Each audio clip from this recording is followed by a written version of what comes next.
Happy Monday, everybody. Welcome to the Sean O'Connell Show on Utah's #1 sports talk, ESPN 700 and 92.1 FM. We're happy to have you with us. Hopefully everyone had a great weekend, a very fascinating weekend if you're a college football fan. And, of course, that is the lifeblood of our program. We're going to be talking a lot about it today with Ari Temkin.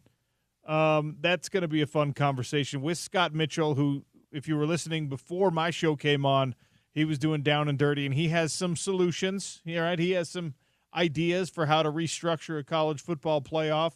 Chris Jans, the head coach of Mississippi State basketball, who's coming into the Delta Center this weekend to take on the Runnin' Utes as part of the Salt Lake City Showcase.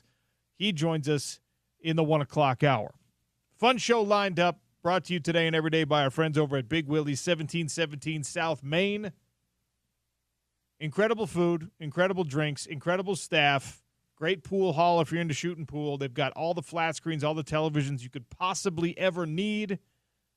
They take care of all of our listeners. They will take care of you. Tell them OC sent you when you go in. You want to watch your NFL games, your UFC fights, conference championship games, non-championship games. You want to watch a little bit of cricket, whatever, they'll get it for you on the televisions at Big Willie's. 1717 South Main. Tell them OC sent you. All right. So a lot to unpack from the college football weekend that was conference championship weekend. I just put a poll question up. I want your thoughts on it. Is Texas Tech a true national championship contender this year?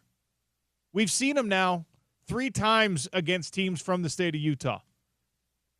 We saw them in Salt Lake City in a game that, man, was so close, but only for 3.5 quarters. And then it was Tech that took care of business and pulled away and won in very convincing fashion. We've seen them now twice against what you have to acknowledge, even if you're the most crimson-tinted Utah fan, you have to acknowledge that BYU is a good football team this year, and Tech twice made the Cougs look bad. Dominant wins in both of those games for Texas Tech.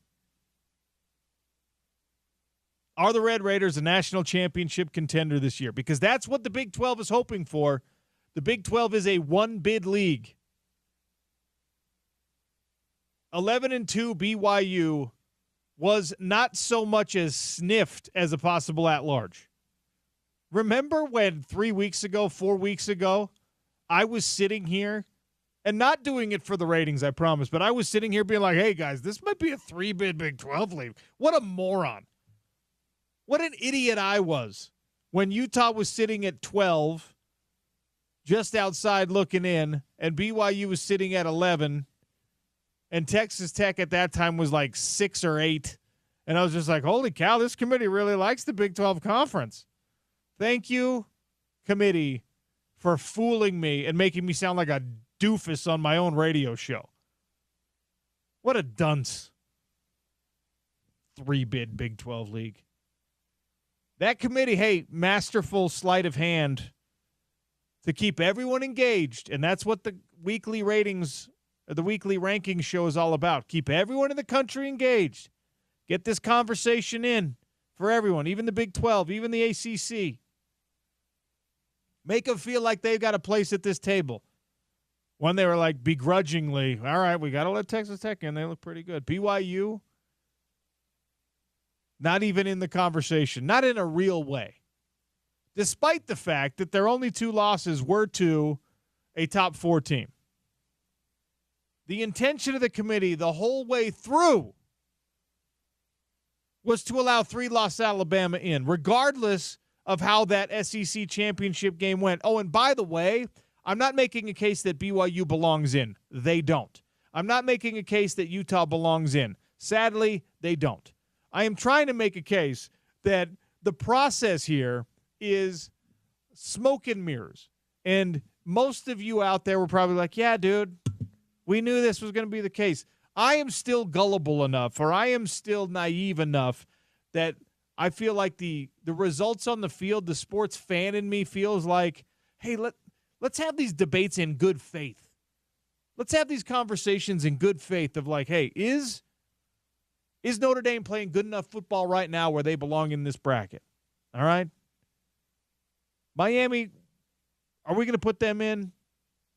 BYU with only 2 losses to a top 4 team in the country. Are they good enough to compete against anybody else except that top 4? Because if that's the criteria, maybe you say BYU belongs in.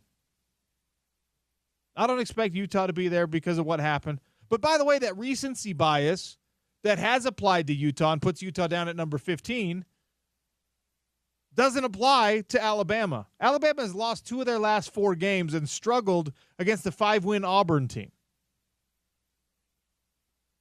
Well, we're not going to punish teams that played in a conference championship game and lost. BS. You did to BYU. Absolutely you did. You punished Virginia for losing in their conference championship game to a bad team. We're not going to penalize these teams. No, the criteria is we're not going to penalize Big Ten and SEC teams who lose their conference championship game. Look, I get it. It's a television show. It's a ratings thing. And one side of it, they're probably going like, well, we have to put Alabama in. We have to get that big brand, something like that in, because we got JMU and Tulane in this thing. By our own rules, we have James Madison taking on Oregon, and we have Tulane taking on Ole Miss in the first round.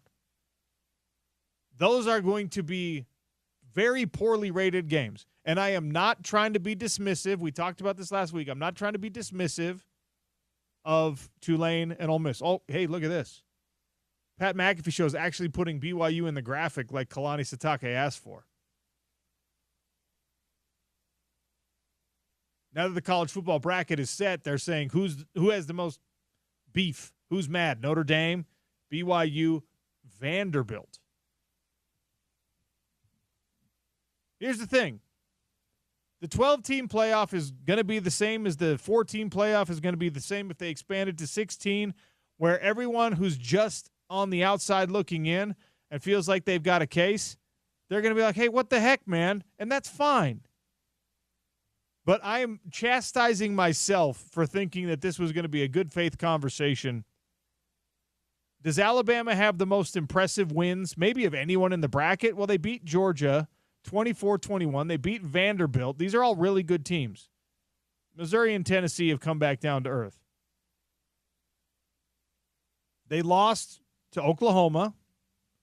They lost to Georgia in the conference championship game. They started their season with a loss to Florida State, a Florida State team who finishes 5-7.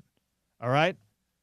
And if you're making a case for Notre Dame, you're throwing out what happened early in the season, so I guess you can throw out what happened for Alabama early in the season, but you cannot, in my opinion, under any circumstance, pretend that the Crimson Tide are playing their best football right now. They lost to Oklahoma. They struggled with Auburn. They got boat raced by a Georgia team that wanted revenge. And is Alabama going to account well for themselves in the playoff? Sure, maybe, probably.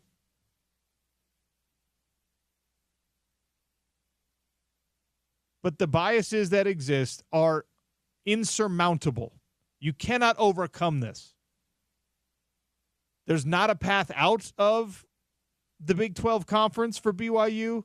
There's not a path out of the Big 12 Conference for the University of Utah at present. Whenever something, a glimmer of hope appears, you have got to get out of the Big 12 Conference. You have to. This college football playoff is going to be tweaked again. The format and the system is going to be tweaked again so that you never have 2 group of 5 teams in again. They're going to do it. It's going to happen this year. Notre Dame already has you saw the breaking news, right? Part of the reason that Notre Dame's so upset this year is because apparently they did a backroom deal that anytime they are in the top 12 for the rest of history, I guess it kicks in next year, they're going to be invited to the college football playoff. That's how powerful Notre Dame is. Great. Good job, Irish. Good for you. Look, I'm a Notre Dame guy. I've been rooting for Notre Dame my whole life. I've told you that story many times. I came up on Notre Dame football. But looking at this and saying, all right, Notre Dame has more of a case than just any number of teams. It doesn't have to be BYU. It doesn't have to be Utah. Is based solely on reputation for the most part. And again, I'm not here stumping for BYU to be included after they got smashed by Texas Tech again. I think that what you saw in that game was very, very similar to what happened when Utah played, right? Bear Bachmeier gets hurt in the game. I think it was his left ankle.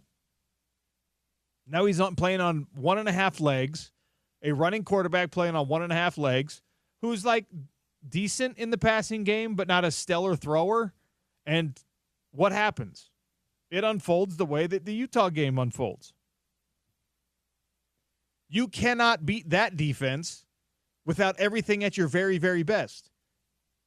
And for Bear Bachmeier to get hurt and for Devin Dampier to have been hurt when Utah played Texas Tech, you have to be perfect and probably in perfect health to beat that Texas Tech defense. So you don't get to be in the college football playoff. You don't get to be a conference champion. Fine. So you turn the page to next season and the next and the next and the next and the next, and you zoom out and you look at the big picture and you say to yourself, if you're being realistic, are we in a good spot? Is this like BYU feels really good about where they are. They've got some recruiting wins. The Pula twins just signed with them. Kalani's locked up long-term. You've got all this money coming in, crumble cookies for everybody, and they feel like they're in a pretty good spot until that conference championship game. I do this. This is a sick habit I have. It's voyeuristic and it's terrible, but when something like Saturday happens, I will occasionally wander over to Cougar Board. I know I shouldn't do it. It's bad. I will occasionally wander over to see what the pulse of the fan base is. And all of that positivity, all that, haha, look what we got. Kalani's our guy, said no to Penn State. We're winning these recruiting battles. We're beating Utah and in-state, blah, blah, blah. All of that in the emotional moment of getting smashed by Texas Tech boiled back down to, why did we give Kalani Sitake this much money? We're never going to be able to get over the hump here. And really, that distaste, that mistrust, that angst is, in my opinion, pointed in the wrong direction. It needs to be pointed at the system we are existing in right now in college football, where an 11-2 Big 12 runner-up, whether it's BYU or it had been Utah or it had been Arizona State or it had been Houston or it had been Kansas State, it doesn't matter who it would have been. Maybe the exception if Colorado and the circus of Deion Sanders was an 11-2 runner-up in the conference championship game, maybe they're in the conversation in a way that these other teams aren't. But any bad feeling you had, and there are a lot of fans on social media, and yes, I admit I went to Cougar Board to check it out, that were pointing that at Kalani, who 2 days before that they were celebrating. What you're really mad about is something that Utah fans are mad about, or should be, that any other member of the Big 12 conference has to be mad about. You're not considered anywhere near the same plane, even as the ACC is. This is an embarrassingly bad year for ACC football, and yet they've got this brand that the committee says, but look at them, Miami, put them in. And credit to Mario Cristobal. He says the right things. He made a perfect case for himself when they put him on the shows. And they beat Notre Dame in the head-to-head. They scheduled aggressively. And everyone's just like, let's ignore the SMU loss. Let's put this team in. No one's going to criticize us for that. No one's going to be. If you don't win the Big 12 conference, you are not making the college football playoff. BYU's resume and Miami's resume are not dissimilar enough that anyone could make a case for me. Well, like, Miami belongs to. I get it. Like, Miami, good for you. I'm not mad, okay? I'm not mad at Miami individually. I'm mad at the fact that your own athletic director, Mark Harlan, is being asked to sit on this committee with a bunch of other people that are just like, yeah, cute little conference you're from. You know how bad that sucks? I can't imagine. Maybe we'll get Mark on pretty soon. I can't imagine how difficult it is to sit in a room of your peers who you probably respect and have them pat you on the head like a little drummer boy and just be like, cute little conference you got out there. At least you have one great team. Texas Tech is undeniable. We think they're the fourth best team in the country. Well, what about the other two from my home state? Even my rival school, I'm going to stump for them a little bit, right? They're pretty darn good. My school's pretty darn good. Yeah. It's cute. Do you think that Utah could beat Miami? No. Why? Why don't you think that? Well, we just don't. Do you think that BYU could beat Miami? They got the same record. No chance. But why would you say that? Well, Miami beat Notre Dame. How long ago was that? Doesn't matter. Who you left out, by the way. Yeah, doesn't matter. So that team beat a team who you think of basically the same way you think of BYU. So there's no way that BYU has a chance. And by the way, that was also a road game for Notre Dame, and you had to beat them by a last-second field goal. Like it's weird. You're right. It's weird and very hypocritical why they do not want to include the Big 12 on these big-time conversations. And look, my entire argument here would evaporate. I would have to come up with something totally different to carry the show today if Alabama was not in. And by the way, I would tell you I think Alabama belongs in if their collection of losses was skewed toward the beginning of the season and they had things figured out late. That's not the case with Alabama. If Alabama was in the Notre Dame position, where Notre Dame is playing its best football now, Notre Dame lost the first 2 games of the year and has been dominant since. If that were Alabama, even a 3-loss Alabama, I'd be like, well, look, you can't punish them too bad for losing to Georgia. That was a close game, right? If the SEC championship looked like the Big Ten championship, I'd be like, yeah, it was a play here, a play there. Alabama got wrecked, all right? And 3 weeks ago, they lost to another team in their conference that, yes, is one of the top teams in the country according to the committee, but is still a group that is not like in that national championship conversation necessarily. At home, by the way. This is in Tuscaloosa. And in the interim, if you had the Oklahoma loss and then the next week was when you played Vandy and you beat Vandy, I'd be like, oh, okay, so bad week against Oklahoma, but they came back and they beat a good team. No, they played Eastern Illinois, and they 56-0 to Eastern Illinois. They smashed the team in the de facto bye week, right? And then it was the Iron Bowl, and I get it. Give credit to what rivalries are because it's emotional and it's crazy, and we've seen much better Utah teams lose to BYU. We've seen much better BYU teams lose to Utah because rivalry games are different. But when you're a committee, you have to look at what Auburn is on paper and what they are on tape. And what they are on paper, what they are on tape, is a not very good team. And Alabama struggled against them. So if this eyeball test thing that they keep telling us matters, and the analytics and the metrics tell us, like, the recency matters, Alabama is a team that is far from playing its best football and is the only 3-loss team that would even be considered in this bracket when there are below them now 1, 2, 3, 4, 5, 6, 7, 8 2 or fewer loss teams. Was Alabama's schedule a nightmare? Absolutely yes. If BYU or Utah played Alabama's schedule, would they be a 2-loss team? Probably not. Maybe not. Right?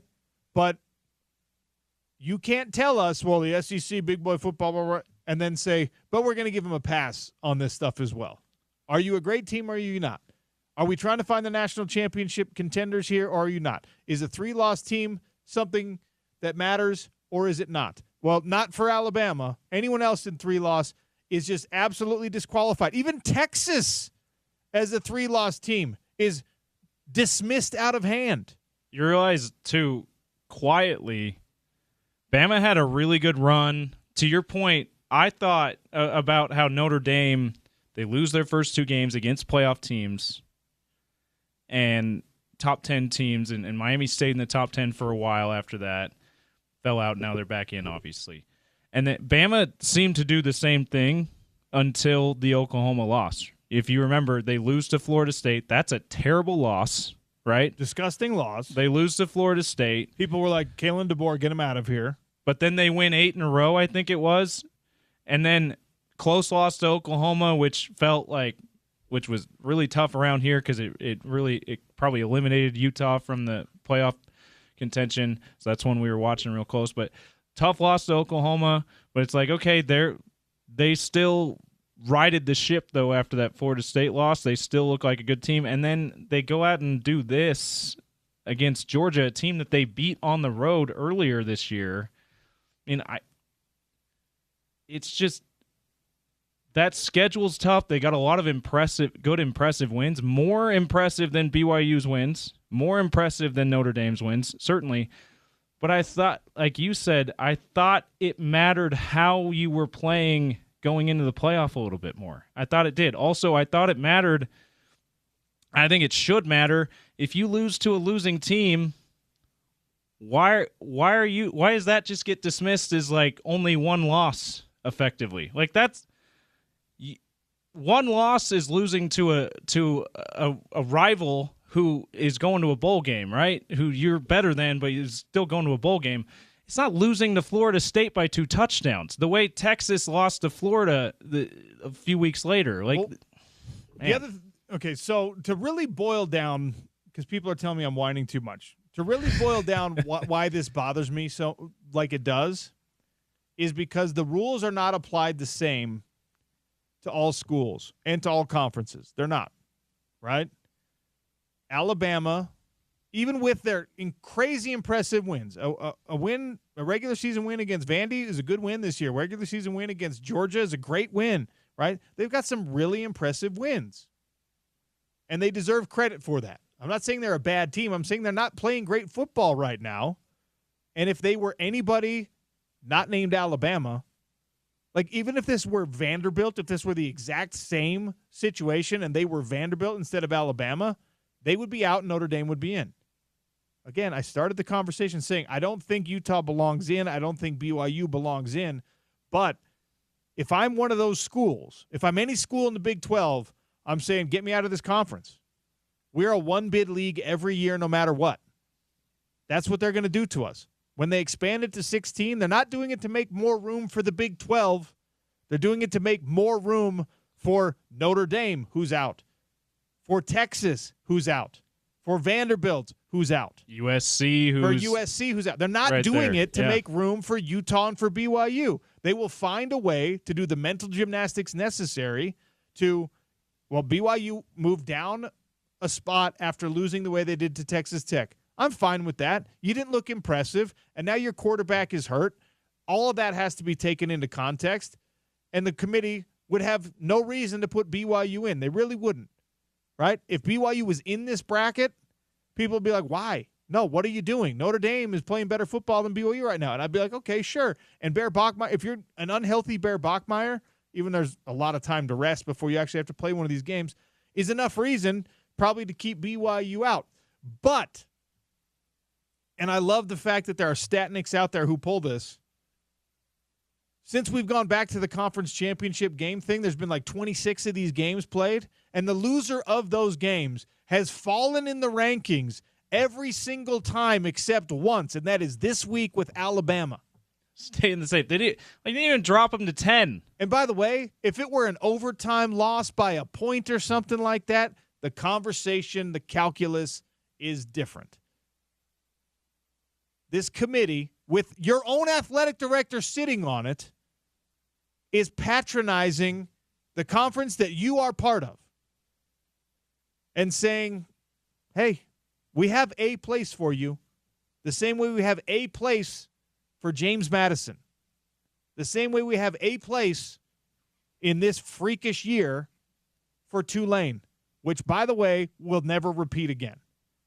They will increase the criteria. They will make the criteria for the group of 5 more difficult, or they will just say, group of 5, sorry, you're not part of this anymore. When conferences like Big 12 and ACC are probably going to change some of their tiebreaker rules to make sure a team like Duke never has a chance to be in their conference championship game, too. And by the way, the conference championship games are going to disappear. Yeah, that too. Conference championship games are going to go away because it doesn't work out for some people. And that's fine because we lived a time without conference championship games, and you won your conference championship by having the best conference record. As long as there's not shared titles like we had a ton in those years, as long as there's a way. How do you avoid that? Just tiebreakers? Metrics? Here's what I think, and this is not going to happen, but here's what I think. This December 6th, first weekend of December is always open anyway for conference championship games. It will, if and when those go away, it will remain open. So tiebreakers, you play a conference championship game. That'd be cool, actually. But I don't. That's not going to happen. You're gonna. But I don't like the shared title, especially if we're talking about like it makes this process even more complicated. If you're like, well, they both shared a title, so do they both get a bid? Like, well, no, I don't know. Alabama is in at 10-3. BYU's out at 11-2. Utah's out at 10-2. Miami is in. And the very odd happenstance of the ACC this year means that their conference champion, Duke, who pulled off the upset over Virginia, which would have kept, probably would have kept Miami out if Virginia had won, because that automatic bid would have gone, and then they wouldn't have felt like we need to keep the ACC involved here. In any case, you have 2 group of 5 teams in. James Madison and Ole Miss, which now, by the way, sparked another conversation and another question I have for you. There's a lot of folks talking about Oregon having the best draw in the whole thing here. Would you rather be Ohio State or Oregon this week? Would you rather be you played in your conference championship and lost, but you still get in, as the Buckeyes should? Or would you rather have taken the bye week that the other teams had to play the conference championship, and you're still in, and you got the group of 5 team? Oregon might have the best draw at the 5. Ole Miss has a group of 5 team.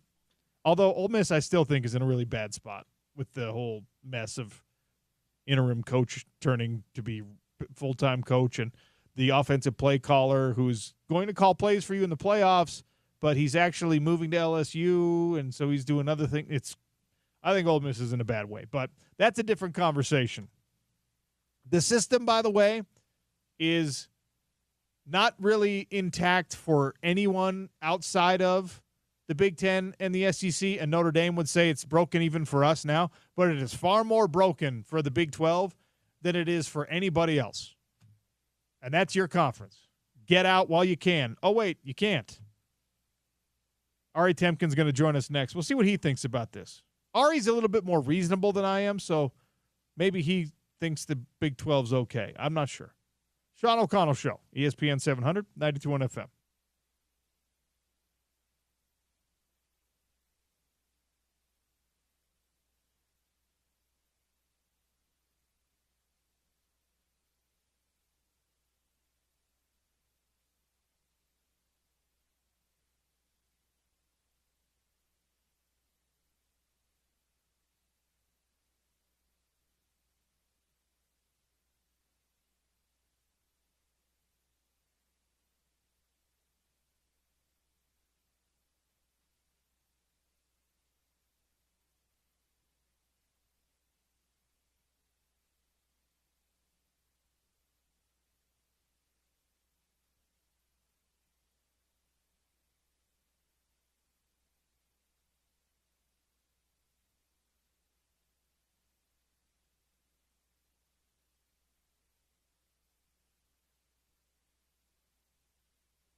Welcome back to the Sean O'Connell Show. Say hello to Ari Temkin, Big 12 Today on TuneIn Radio. Friend of the program, digesting several of the questions of the day.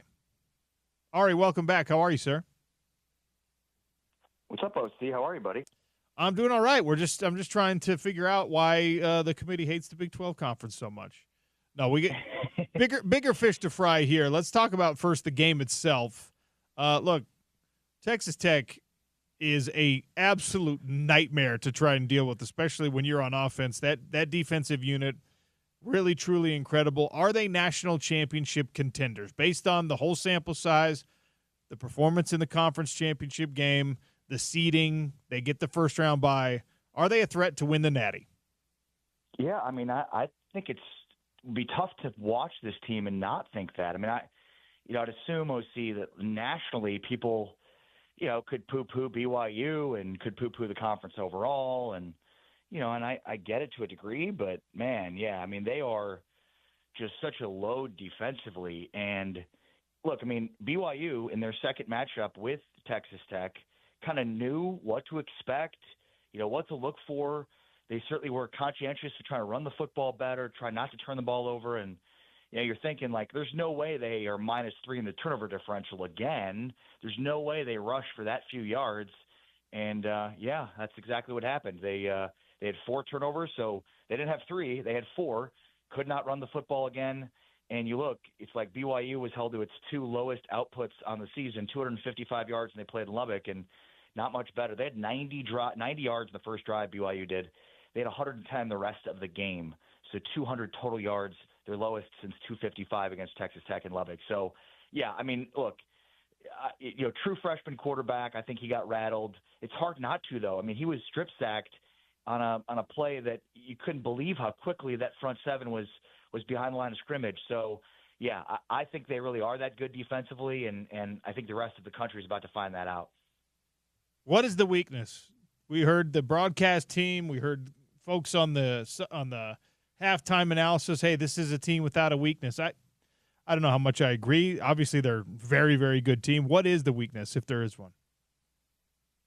I suppose it's their pass offense, but even then, I mean, we're nitpicking. I mean, they've got really good weapons in Reggie Virgil and Caleb Douglas. I mean, they've got guys that have proven that they can make plays down the field.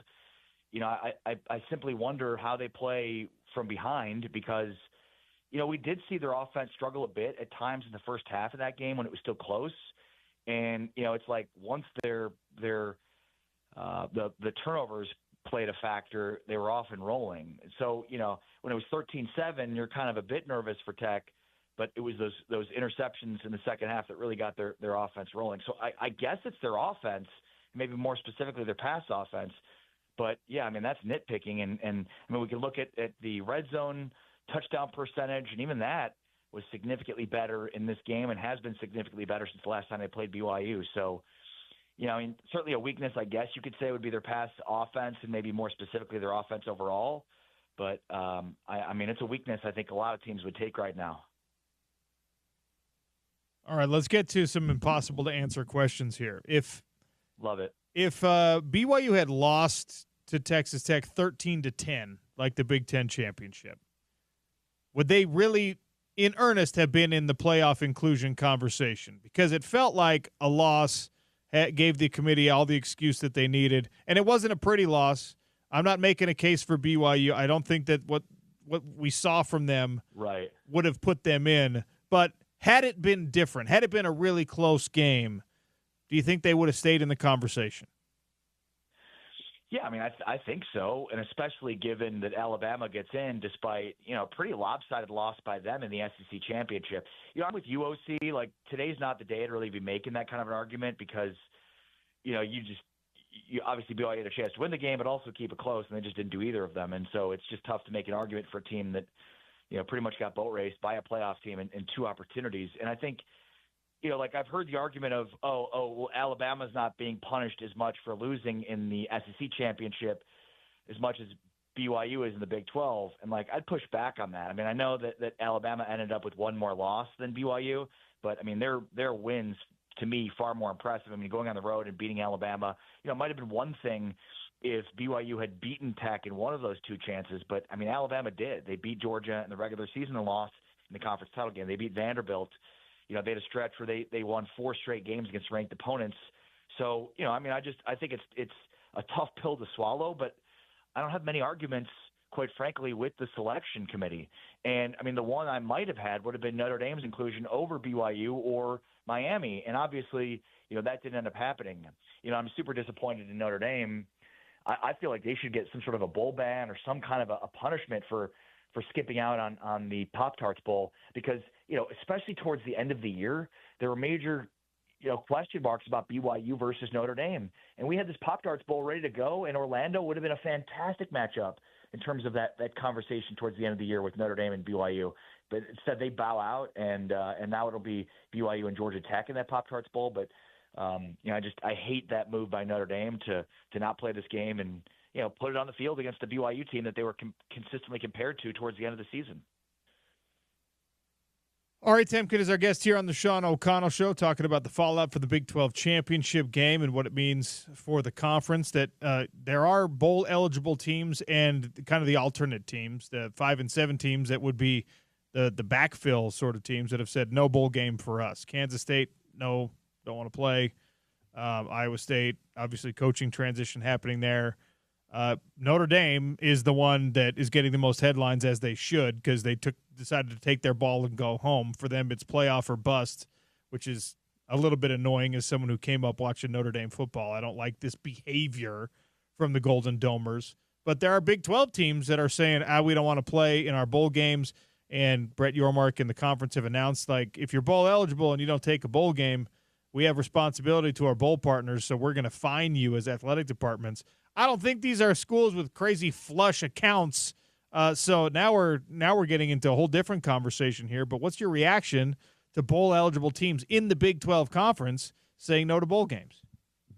And it's really interesting, OC, because the press release of the fine came almost immediately after the press release announcing for each of these schools in my inbox.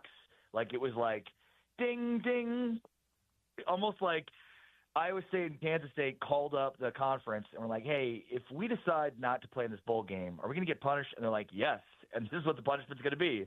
And, I mean, it was almost like a concerted effort to plan it out. It was sort of interesting how the timing of that went out. And, look, I mean, there's money, there's exposure, there's things that the Big 12 is constantly working towards.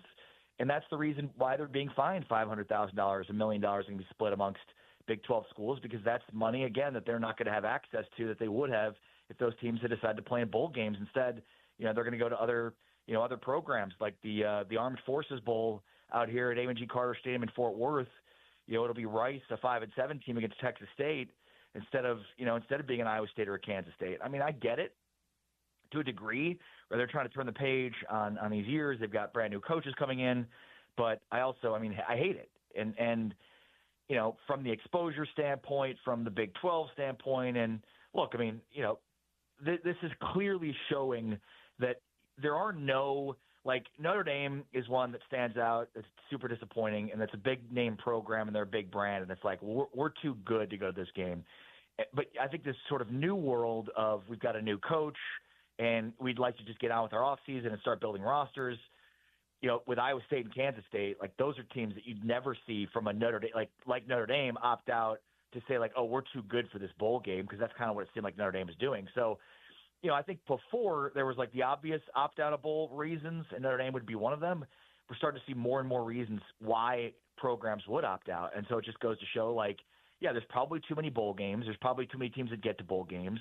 Those bowl games are good. They're good visibility for the cities that host them, and they're good visibility for the conferences. And even though we think of these as being, just like throwaway games, like, from a rating standpoint, they're still going to blow, like, a regular season baseball or a regular season NBA game out of the water. So, it's interesting how we look at this through the lens of, like, oh, these are meaningless games, they're exhibitions, and yet at the same time, like, they end up becoming pretty good, platforms for these conferences, for the schools, for the cities they're in, and again, like, they're at worst, like, not that highly attended, but also, at worst, they're actually doing a pretty good rating from a television standpoint. So I'm with you, OC. I mean, there's some old school in me that thinks, man, I mean, why would you turn away from the opportunity to have these extra practices to continue to develop your team? But obviously, you've got Iowa State and Kansas State in this conference that feel it's better to turn the page and move on and start working on their off-season, all their off-season plans as opposed to getting ready for a bowl game here. How do you think the format, the criteria, the inclusion process or exclusion process will change after this season? We saw last season Boise State, Arizona State get first-round byes. Everyone's like, okay, let's make a minor tweak here so that doesn't happen again. This year you got 2 group of 5 teams in. How do you think that's going to be addressed? Yeah, how funny is that? And this is sort of the way sports works. If you create a certain criteria in order to make a playoffs, and look at the NFL. And I would say there's years in the NFL where, look at the NFC West this year. I mean, they've got 3 teams that have 9 or 10 wins. And then you look at, the NFC East, which is not nearly as good. And it's so in the NFC West, you have to win more games against tougher competition because you're playing, the Rams are playing the Seahawks twice. They have to play the 49ers twice, as opposed to the Eagles, who can, run roughshod over the Commanders and the Giants, have more games against easier competition. So for me, it's backwards. Now, obviously, this is not the NFL, it's college football, but I feel like it's just no matter what happens every year, there's going to be extenuating circumstances. That if you create these guidelines that are hard and fast rules, have conference champions get automatic bids, you're going to run into trouble. And not every year, but certainly some years. And this year it was obvious what that trouble is. It's obvious to anybody that BYU and or Notre Dame would be better in this playoff than James Madison. I mean, I'm willing to bet you that if we put Oregon at home against Notre Dame or against BYU or against James Madison, Notre Dame may be favored in that game. BYU would probably be a slight underdog, and James Madison is going to be a heavy underdog. So, there will absolutely be wholesale changes. I'm assuming the first change is going to be, instead of 5 conference champions, they're going to go to 4, which in a future situation would reduce the opportunity you have for a group of 5 champ to get in. And this year, though, obviously 5 meant that 2 would get in. And that's the case that we're seeing. I mean, look, I think, do we need automatic bids? Do you just have the 12 highest ranked teams that should get in? Ultimately that's kind of where I sit. But I get, for the Big 12's perspective, having that automatic bid is good. And again, I mean, moving forward with the Big 12 champion, a playoff that gets multiple automatic bids to the Big 12 that guarantees those 2 bids, as opposed to the situation now where more times than not, it looks like the Big 12 is only going to get 1 bid for the college football playoff. So the question is, what changes do I think we'll see? I absolutely think we're going to see some changes. I think we already saw something along the lines of the Notre Dame rule, where if they're ranked in the top 12, they can't be held out. It's absurd. They're the only team that has their own representation in the playoff. It's all the conferences and the Notre Dame. But I also think we're probably going to reduce the, at-large, or rather the automatic bids from the 5 conference champions, the 5 highest-ranked conference champions, to 4. Who's going to win the Heisman Trophy? It's going to be handed out before I talk to you again. I think Fernando Mendoza. I mean, what he did in that game to help Indiana win their first conference championship since the 60s and their first conference champion outright since the 40s. And, I mean, he didn't have a great first half. I thought Ohio State's defense did a really good job, and then he kind of exploded in the second half and had, what I would champion, a Heisman Trophy-type drive to finish it off. I do hope Jacob Rodriguez gets there. It felt like he had a ton of momentum, and then there were a few weeks towards the end of the year where some of that momentum maybe waned. But, I'd hate to see the dais just be 3 or 4 quarterbacks. I'd love to see Jacob Rodriguez, get the opportunity. It's funny because Jacob Rodriguez and Ben Roberts. Roberts is the guy who flashed in the Big 12 championship game with 2 incredible individual defensive plays. I mean, just absolutely insane. Sometimes, you see an interception from a guy, it's from a tip ball, or, who knows? There's some luck of the draw, but not all the interceptions are created equal. And Ben Roberts' 2 interceptions were just insane individual plays. But it was funny because I'm sitting in a spot and somebody's like, "Oh, is that Jacob Rodriguez?" And I'm like, "No, you just think he's just synonymous with all the big plays." I'm like, "That's 13. We're looking for 10." But I hope Jacob gets there. He and Ben Roberts both were, linebackers on some pretty bad defenses for Texas Tech for a long period of time. So it's sort of fitting that those 2 guys would become, the players they wore this season with such a great defense, and yeah, I hope they pay it off with an invite for Jacob Rodriguez to New York City. All right, always great catching up with you. You're the man, and we'll talk again next week. Take care, OC. Be well, brother. All right, Temkin, Big 12 insider. He does Big 12 Today radio over on TuneIn. Check him out. All right, he did reference Indiana winning their first championship since the 50s. I want you guys, small homework assignment, go find a picture of Curt Cignetti immediately after his team won their first championship, and tell me if that looks like a guy who's happy. Curt Cignetti, he wants a natty or nothing else. Not a smile, not a glimmer of joy. Curt Cignetti is like, he's Sisyphus. He's chained to the rock or whatever in hell. Is that the right? Am I talking about the right Greek legend? I'm going to have to look it up. Sean O'Connell Show, ESPN 700, 92.1 FM.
Scott Mitchell is going to join us in 7 or so minutes. ESPN 792.1 FM and the Rocky Mountain Chevy dealers invite you to help those at the road home this holiday season with needed blankets, coats, shoes, hats, and gloves. Drop off donations at any Rocky Mountain Chevy dealer. Visit ESPN700sports.com for dealer locations. Spread the warmth and help others find their way home. Just caught up with Ari Temkin. Time for the hot lunch right here on Utah's #1 sports talk. We need to have Will Hardy on during the hot lunch because that guy's getting hot during some timeouts. I love a hot mic also, catching Will Hardy, being fiery, got a bit of a mouth on him, Jerry Sloan style. I like that, all right? I know that this is a conservative market, and I know that people here try to keep the language clean for the most part. We could all do better in that regard. But Will Hardy, he doesn't do the fake curses and cusses, all right? He's not flipping or fetching anything. He's getting after these Jazz guys. And, look, for good reason. What did the Knicks start the other night? 26-0, 23-0? I know that you're in a tank and you're in a rebuild and all that kind of stuff, but there's got to be a little dignity to it for a coach. And Will Hardy, human nature is undefeated. Will Hardy cannot help himself being frustrated when what he's saying to these young players is not listened to. And so every once in a while, someone pulls out a phone or a hot mic catches Will Hardy cursing up a storm on the bench. If you have a problem with this, you've never been around sports at even like a medium to high level. People are impassioned.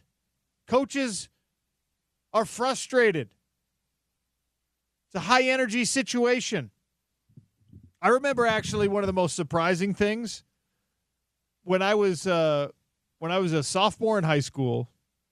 We went down to a BYU football practice not because I was getting recruited, but because one of my friends was getting recruited, and they brought us down to a spring practice. And I don't know why I got to go, honestly.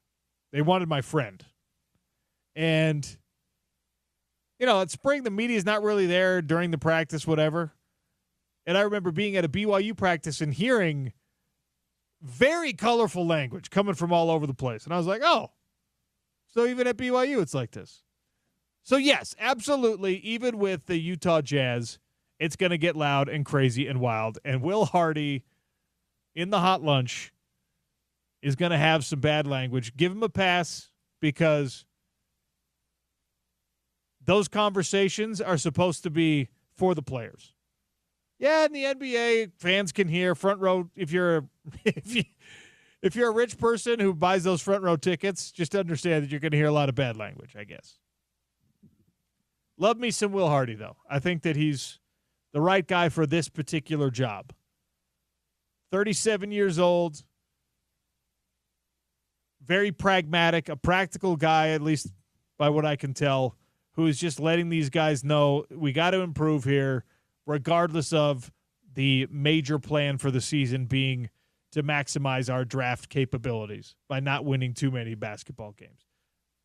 You can do that and still not get embarrassed at Madison Square Garden. You can still have a bad season and a good draft pick without looking like idiots. And I think that's what Will Hardy's really efforting for the Utah Jazz right now. Also, James, during the break, I did look this up. Curt Cignetti seems like pretty unhappy, even though Indiana is smashing it right now and is the #1 overall team in the country. I mean, you saw the selection show. Now, part of his demeanor there might be like, I don't want to be part of this dog and pony type situation. That's fine. But find me a picture of Curt Cignetti smiling after a win this year. Find me a picture of Curt Cignetti looking like even remotely optimistic after Indiana wins a conference championship game. He looked like someone who lost.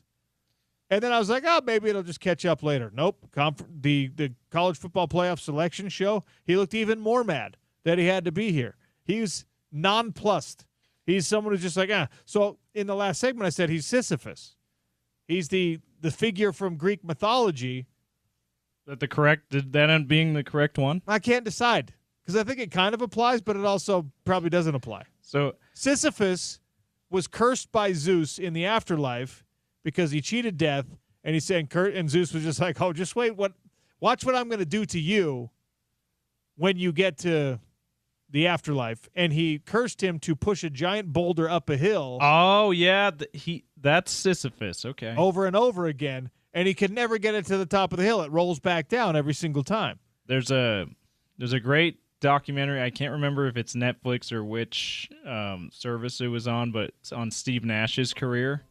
And Nash, the analogy he has for his career is he is Sisyphus, pushing the rock up near to the top of the championship mountain, only for it to fall back down on him every time. Yeah. So there's a lot of ways you can interpret this. Like, I think the more accurate way is what you just referenced, that you do this whole like crazy effort. You climb the mountain, you push the rock up the mountain, and you never quite get to the top of the mountain. And so you just begin the pursuit all over again. So that doesn't apply to Curt Cignetti because he's been doing that thing, chasing this high, and then he achieved it. Yeah. Right. And unless the top, the peak for him, and it should be if you're the number one team in the playoff, should be a national championship, not a Big Ten championship. Yeah. If that's the way he's thinking of it, and they end up falling short despite being undefeated going into the playoff and Big Ten champions, then maybe he does think of himself now, as there Sisyphus. is a philosophical approach to looking at the struggle of Sisyphus where you can say what it's supposed to teach you, this curse, is that the struggle is the value, right? That the journey of pushing this thing up the hill is what it's really all about, and that you shouldn't depend on the achieving of the goal in order to be the reward. That the results are what they are. The results are what they are. And so I don't know that it necessarily applies. I don't know that my attempt at being high-minded really applies here. Hey, you sounded smart saying Sisyphus, though. But you know what? I think that Sisyphus probably had the same look on his face as Curt Cignetti has on his face when he's coaching football. Well, as you know, I was tuned into this Big Ten championship game because, as everyone knows at this point, I am an Ohio State Buckeyes fan. But yeah, you're absolutely right about the look on his face, and even the pregame interview with it was either I think it was Jenny Taft from Fox Sports, as Gus Johnson says, the All-American girl. She's asking him about, how much belief do you have in this game? Can you beat the Buckeyes? And he's like, well, he kind of scoffs at her, but then very politely in his answer tells her, we still got to do it, Jenny. Of course we're confident, but we don't feel good until we've done it. Even then, when he's just presumably fired his team up we are gonna beat the Buckeyes. Yeah. He's like, well, come on, don't make me tell you we're gonna beat the Buckeyes. All right. You know what? What my other theory is on why he's so irritated all the time. I think he might be irritated by Fernando Mendoza's eternal optimism. Yeah, I was gonna say Mendoza is the absolute opposite. His post-game interview. Fernando Mendoza is a golden retriever. Yeah. He's just wagging that tail all the time. He's just talking a million miles in a second. Emotional, just like this team. We're the best. We're a bunch of misfits. We came together. Everything's so great. I love my team. He's just a happy guy. I mean, he was just on Pat McAfee, and he's one of those people his physical features. He's got a giant mouth, His smile goes from under the outside of his eye to under the outside of his eye. He's just got a wide mouth, and he's just smiling the whole time. You can see every tooth in his mouth when he's smiling and talking. And maybe Curt Cignetti is more of he's more of an Eeyore personality. Yeah. So you're just please get this.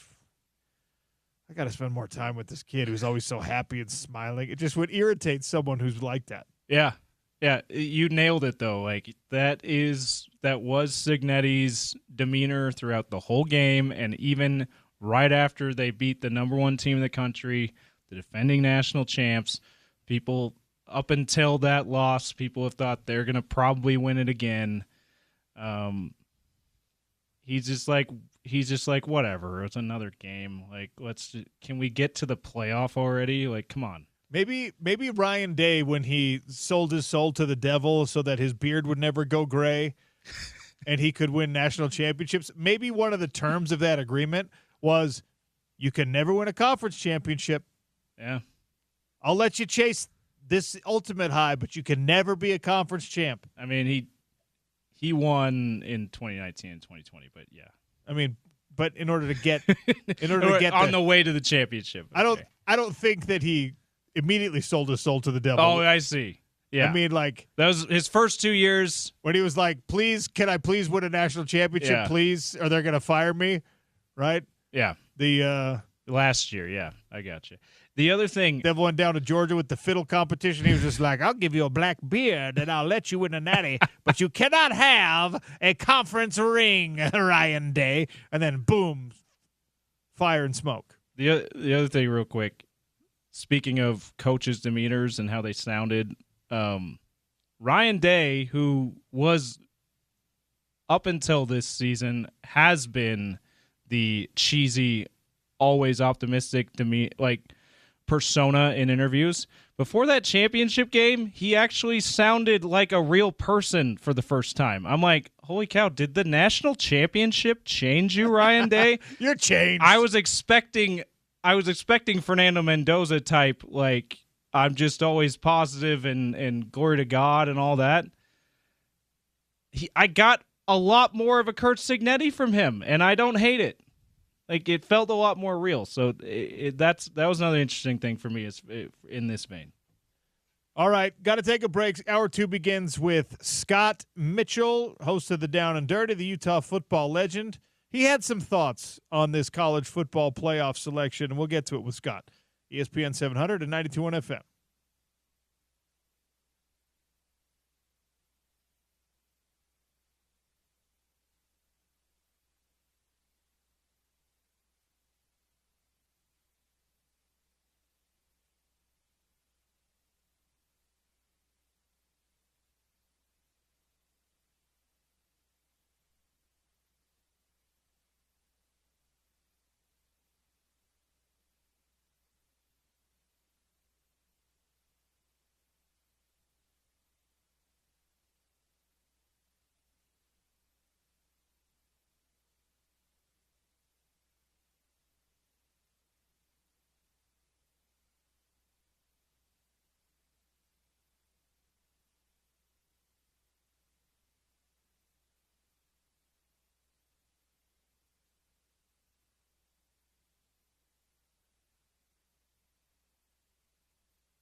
Poll questions are up at Real OC Sports on the old tweet machine. Sean O'Connell Show continues here on ESPN 700 and 92.1 FM. We'll effort getting Scott Mitchell on the show. The poll questions are this. Is Texas Tech a legit national championship contender this year? So far, nearly 80% of the votes coming in say yes, they are. I'm not a huge believer in Baron Morton, but we've seen teams, including plenty of Utah football teams, that are not quarterback-driven. When your defense is as good as Texas Tech's defense, number one scoring defense in the country, number one rush defense in the country, they are just flat-out dominant on that side of the ball. I think that you still probably can say, all right, even without stellar quarterback play, they're pretty good. And I have to be fair to Baron Morton because it's not like he's bad. In some areas especially, he's really solid. He completes 67% of his passes, 8.8 yards per attempt is really good. His touchdown to interception ratio is absolutely stellar, 22 touchdowns, 4 interceptions. He's got, I think he understands his role is to, not screw things up for the defense. Don't put him on too many short fields, and everything is going to be fine. Texas Tech also runs the ball incredibly well, almost 200 yards a game. But defensively, they are truly special. Sorry, they're not I think I said they're the number one scoring defense in the country. In the conference, they are. They're number 3 in the country. You know who number 1 and number 2 are? Ohio State and Indiana. Ohio State, Indiana, then Texas Tech. Ohio State gives up 8 points per game. Indiana, 10.8. Texas Tech right behind them at 10.9 points per game. And the eyeball test, based on what we have seen Texas Tech against, would tell you, yeah, they're a national championship contender because their toughest matchups right here, teams in the state of Utah and BYU, they handled their business. And they did it on Saturday, despite, in a very crucial point in the game, Joey McGuire making one of what I thought was the most ridiculous decisions we've seen. And I thought it was going to be kind of an inflection point, kind of a watershed moment for BYU because it was very, very similar to the Utah game. Texas Tech driving down 4th and 2. In this situation, Texas Tech was up 6. 13-7. Okay? And Joey McGuire elects not to kick the field goal. It would have been like a 27 to 35-yard field goal. He elects not to kick the field goal, which would have made it a 2-possession game at least. It was very, very close game at this point. BYU's not moving the ball other than that first drive. That's right. It had been a quarter and a half, almost 2 full quarters that they haven't really moved the ball. So that would have been devastating. That was the first drive, the first time this season that Texas Tech gave up a single point on the first drive. So if you're BYU or you're the 40,000 Cougar fans that made the trip down to Arlington, you're like, oh my gosh, it's our day. And then it's not looking real good, but your defense gets a big stop, and that could be one of the most energizing things, and perhaps it would have been if Bear Bachmeier was 100% healthy or whatever, or you're up against anybody else besides Texas Tech. But I was like, I'm watching that game, and I saw Joey McGuire pass up the opportunity in a game that, to that point, had been points were at a very, very serious premium. He doesn't take the 3 that would have made it a 2-possession game, put his team up 9. And I was like, what are you doing here? But ultimately, with that defense, it just doesn't matter. Then came the slew of turnovers. Ben Roberts emerges from Jacob Rodriguez's shadow and ends up having an unbelievable game, defensive player of the game performance for him. And the wheels just come off for BYU. So are they a national championship contender? It seems like most of our listeners believe, yes, they are. And the numbers would say, yes, they are. Now, being a contender versus being a national champ are two very, very different things. And the only reason I am not saying that this is one of the favorites to win a national championship is because as much as I will complain about SEC biases and Big Ten biases, Texas Tech despite how well they played in their toughest contests, they have not had the same level of test that certain teams have from the SEC. They haven't had the deep week after week after week after week type challenge that some of those teams have had. And also, when you're looking at Ohio State, who's got all the talent that they have, and you've got Indiana, who's got maybe the Heisman Trophy winner from this weekend, quarterbacking your team, we'll see. It's either Fernando Mendoza or Diego Pavia, in my estimation, that's going to take home the Heisman. And on top of that, they are even better than you are as Texas Tech defensively. You're like, all right, well, maybe it's still one of those two teams that's truly the favorite to win the national championship. But Tech is there. Tech, we've asked for Utah to be in a conference with elite teams. Parity has been the enemy for perception going back to the Pac-12 era, and we thought it was going to be that way this year in the Big 12. It certainly was that way last year in the Big 12. And instead, what you have is a truly elite team has emerged that really only matters ultimately if that team can then either make it to the national championship game or win the national championship game. Because if Texas Tech does what Arizona State did last year and looks elite all year long and even has a great game in the college football playoff, but they lose their first round, then everyone's going to go right back to just be like, yeah, see, Big 12, that's why we don't take you seriously. You're relying on Texas Tech to carry the torch for you if you're Utah, to make that loss at Rice-Eccles Stadium a lot more explainable and justifiable. If you lose a game like that to the eventual national champion, I mean, not that it makes you feel much better about it, but you're like, well, at least we know we only lost to that great of a team at home. Yeah, and I do want to take a second to just talk about just how similar this Big 12 championship game felt to the Texas Tech-Utah game here in Rice-Eccles. OC, I don't know if you feel the same way.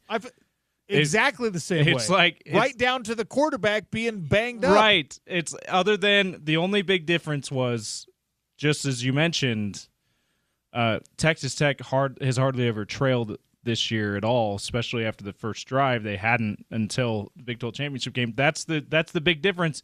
But your quarterback has an ankle injury, lower body injury that hampers him and limits your offense from that point out. Texas Tech scores the exact same amount of points as they did against Utah. BYU only scores 3 less than Utah did. You're in that game until basically the fourth quarter, about 3 minutes left in the third quarter in this case for BYU. Like, it felt like a carbon copy just at Cowboys Stadium, AT&T Stadium in Arlington instead of it at Rice-Eccles, which I only bring that up to say, not to do like rivalry trolling or anything, but just to say, as big a gap as it felt like there was between Utah and BYU by the end of the year, it's a 3-point gap. Right? 24-21 is the gap. It's a 3. I mean, yes, we highlighted, we boiled it down to the 4 plays. Yeah, it's a 4-play gap. Plays. Yeah. It's going to, I think, remain that way as long as these two teams maintain some level of success, or one has high-level spending and success, or one has, good recruiting and some at least moderate success. The interesting thing, one of the many interesting things about this season for me now is that as Utah, by the way, still no decision, still no report even about whether or not Kyle Whittingham said anything to the university on Friday, that I think mostly imaginary deadline that he was given. Yeah, do you think he acquiesced to this supposed deadline? I do not. So let's actually talk about what that would have looked like. Mark Harlan is meeting with the College Football Playoff Committee, right? Yeah, this is if he did, this is probably a Zoom call with Mark Harlan. Exactly. You're going to do that on Friday. Mark is either traveling on Friday or he's already there on Friday. getting ready to sit and watch all the Saturday games in that board meeting. He right? He He was already there because they had a conference championship game on Friday night. We got a nice view of Mark Harlan on the. We did. Was it the Big 12 championship game? When hey, there's the committee room. Oh, hey, there's Utah's AD, Mark Harlan. So let's talk about what this actually would have looked like. Okay, if there's this stipulation for Kyle Whittingham, hey, it's your job till you're done with it, but would you please let us know the week of signing day at least, so we can like figure things out, bowl prep, what Morgan's going to do, et cetera, et cetera, et cetera. And that date was last Friday, was December 5th, that he was supposed to say something. Now, in practicality, you think Kyle Whittingham is calling up Mark Harlan, FaceTiming, Zooming, just a phone call to let him know, while Mark Harlan is watching or meeting with or around anyone else in college football that has, like, because you're the head coach. You're the most powerful sports figure in the state of Utah. And you're going, well, with maybe the exception of Ryan Smith now. And you're saying, you know what? I'm going to do what these guys asked, and I'm going to tell them. But Kyle Whittingham knows that Mark Harlan is in a room around, like, I don't know, at least 15 people that are really curious about the direction that football program is heading, and real curious if they could pick over the carcass of Utah football if things don't go the exact way that Mark Harlan and Kyle Whittingham and Morgan Scalley want them to go. You think Kyle Whittingham's going to be like, yeah, I'll call him right now? And why not? I think more likely is Kyle Whittingham was just like, I'm going to think about it a little while longer. And there's absolutely no real recourse. What are you going to do? Well, Coach, we said the deadline was December 5th. You're fired. Not doing that. We're going to put you on super secret probation. Coach, we said the deadline was December 5th, so now you're paying a fine. Kyle Whittingham would just be like, no. There's nothing you can do. And if I actually don't pay that fine, what happens? Yeah. And by the way, a far more likely scenario in my mind is if and when Kyle Whittingham decides, you know who the first person he's going to call is? Outside of his family? He's going to call Morgan Scalley. Yeah. And he's going to say, it's time. It's your job now.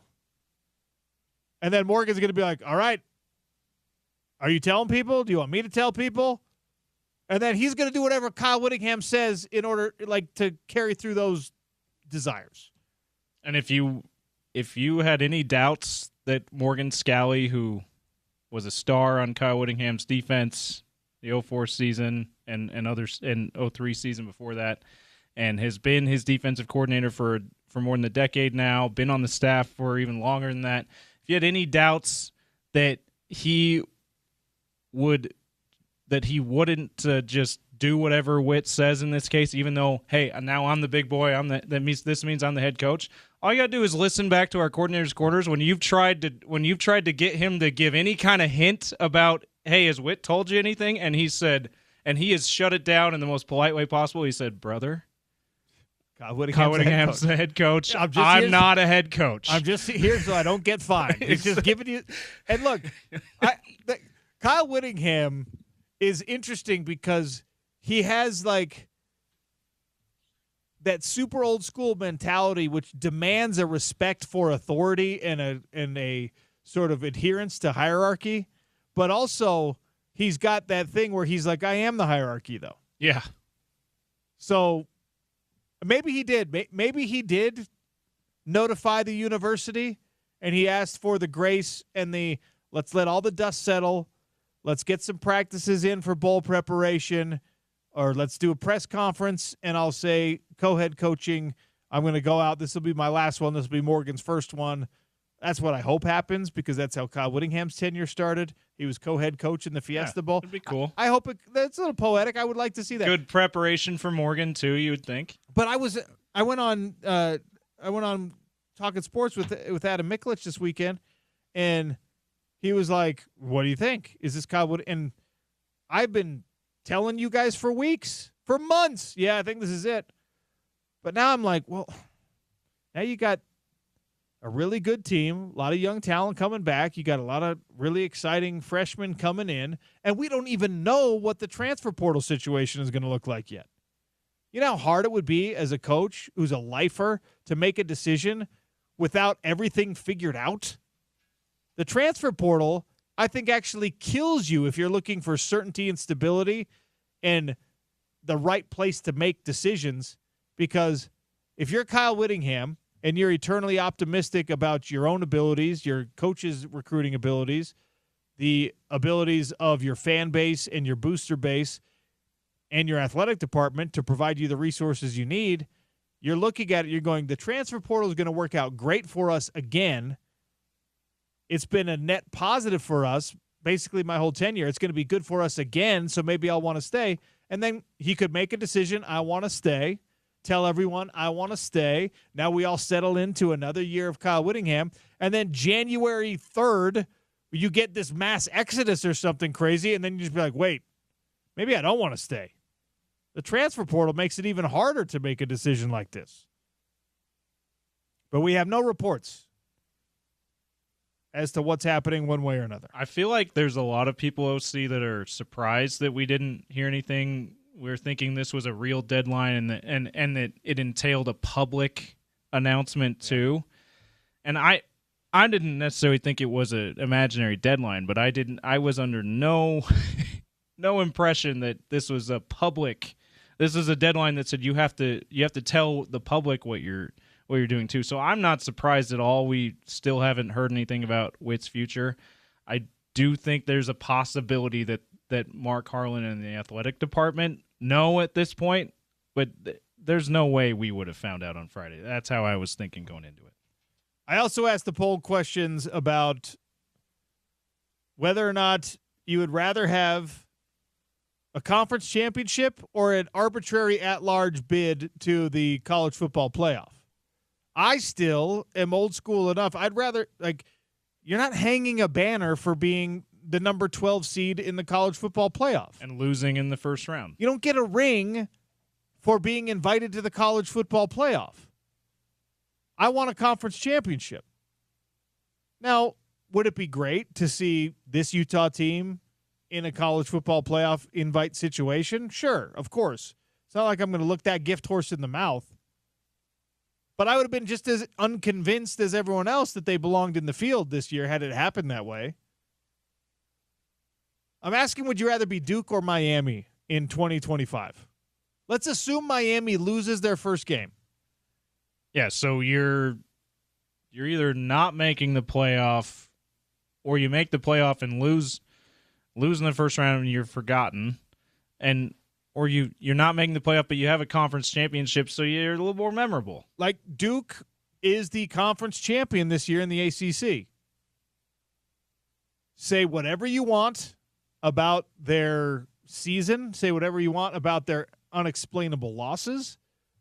They are the conference champion in the ACC. They're going to get a ring for it. They're going to hang a banner for it. And it's going to be a punchline forever that the guy that they fired at Miami went somewhere else and ended up winning a conference championship there before Miami won a conference championship. That's actually a good point. I hadn't thought about that. And Miami gets to go pound their chest, say, ha-ha, look what we did, and we're in the college football playoff.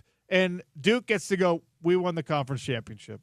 And I get it. It's weird. It's conference record. It's tiebreakers. It's things like that. And there's not a person here or anywhere else that's going to tell you we actually think Duke is a better football team than Miami, but they won the conference championship. And if Miami gets in and makes noise in the college football playoff, you're saying, yeah, that's a better season.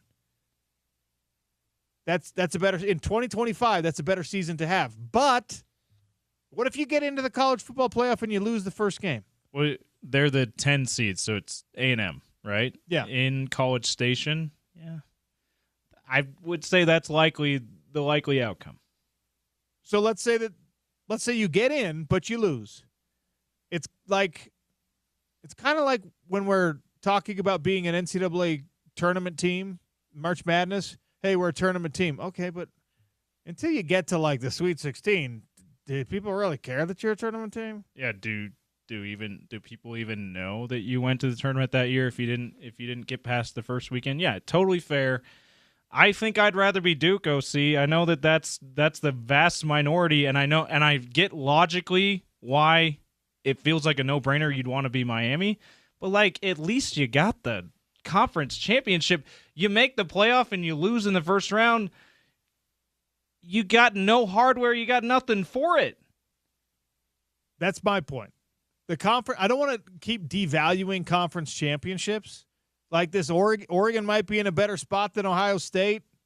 They didn't even play in the conference championship game. You know what I mean? Ole Miss in a better spot than Alabama. They didn't even play in the conference championship game. I don't like that we, with this expanded format, have perhaps devalued the conference championships. But me as the fan, I'm talking about my alma mater. If this is Utah, all right, would I rather have Utah win the conference championship and somehow not get in, which of course this year wouldn't have happened, or get invited without having won the conference championship? First of all, I don't think that most teams, I don't think Miami's a real contender, okay? So I would rather have the conference championship still. And there might be a time when we've devalued conference championships so drastically that I don't say that anymore. But I am still more enthusiastic about the fact that Utah won 2 Pac-12 championships than the fact that they played in Rose Bowls. Like, absolutely. Cool, you got invited to the Rose Bowl. Like, you didn't win that. It was awesome. It's one of the best fan experiences any of us have ever had. It was cool. But the win was you won the conference championship. This thing you were chasing, this goal that you had set, you reached this milestone. It's great. If you never even went to the Rose Bowl, I still would have been fine with that. Yeah, if the bowl invite would have been the Holiday Bowl, you would have been stoked that you won the Pac-12. Yes. Like, okay, well, won the Pac-12. Well, we think the Pac-12 stinks this year and you don't get to come to the Rose Bowl. Fine. Won the Pac-12 conference. We're inviting USC to the Rose Bowl instead. Cool. They can go to the Rose Bowl and they can brag about that. We have the ring. We have the banner. Yeah. Duke gets to do this to Miami for the rest of time. Well, and by the way, this is a huge deal. Just like I made the joke to my wife after she's like, "Oh, that's tough. They lost. Ohio State lost in the championship game." I'm like, yeah, Indiana they can win one every century. It's fine.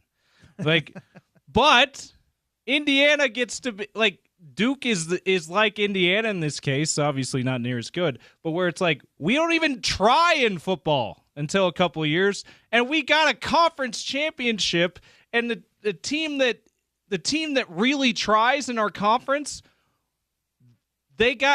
we are the champion of their conference. Like, that's it. If I'm Duke, if I'm Indiana, I'm feeling over the moon about that. You fired this guy, and he won us a championship before you got one with his replacement. Yeah, that's absolutely. And like Duke but you guys were 7-5. Who's the champ? Scoreboard. I mean, that's what I'm doing. And I know. There are all these, like, extraneous arguments that favor the college football playoff is more important. This is when people are talking about you. This is when the revenue's coming in. I know. I'm talking about as a fan. You are not going to walk around pounding your chest in 4 years about when you made it to the college football playoff. And lost in the first round. You're not. Yeah. You get to a college football playoff semifinal. That's when you're like, yeah, I don't care if I won a conference championship. That's amazing. The Final Four in football is now the Final Four in basketball. Yeah.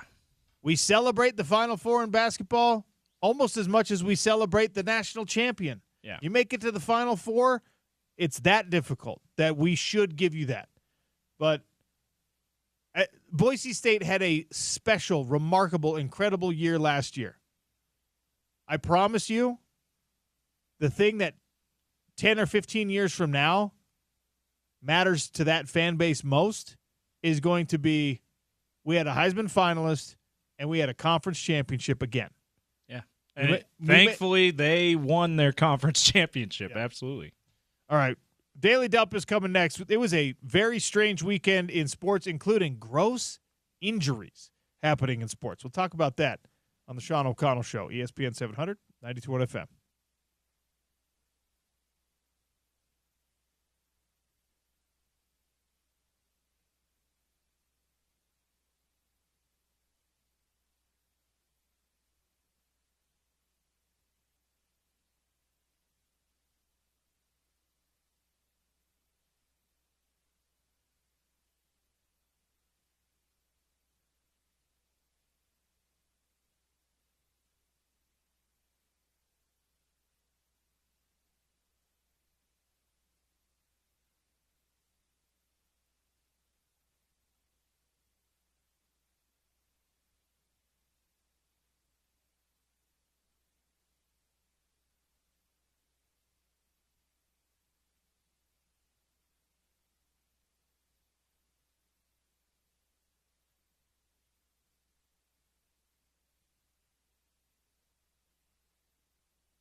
All your plumbing and drain cleaning needs, and now new HVAC.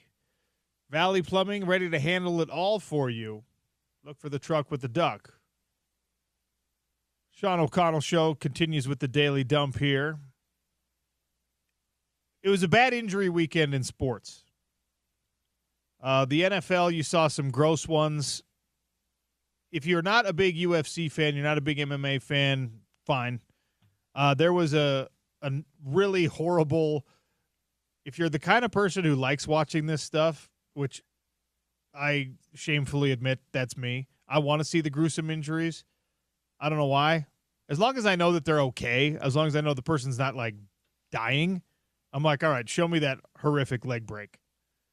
One of the fights, the co-main event the other night in the UFC card down in Vegas, was a dislocated elbow. Guy got picked up, and it was a takedown attempt by his opponent. He planted his arm, and his elbow dislocated, and his arm bent the wrong way. And then, of course, because it's, a 16-camera crew, you get every angle in hyper slow motion.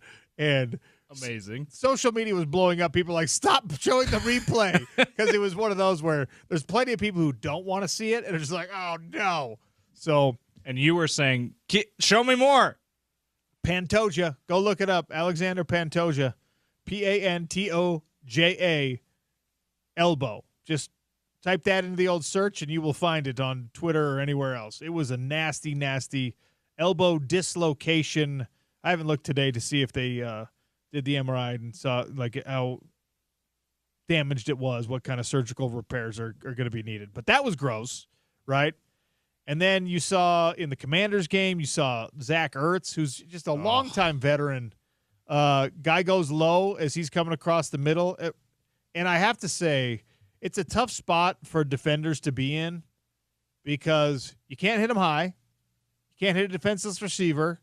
You can't hit him in the chest anymore. You can't hit him in the head. You've got this strike zone that's like kind of mid-rib cage to knees or above, and it's nearly impossible in a bang-bang moment to make that happen. And unfortunately, tackler goes low, and Ertz's leg was not even planted. He was in the air, but just the sheer speed forced the impact, and his right leg bends the wrong way. And that presumably could be the end of his career. Yeah. He's at that age now.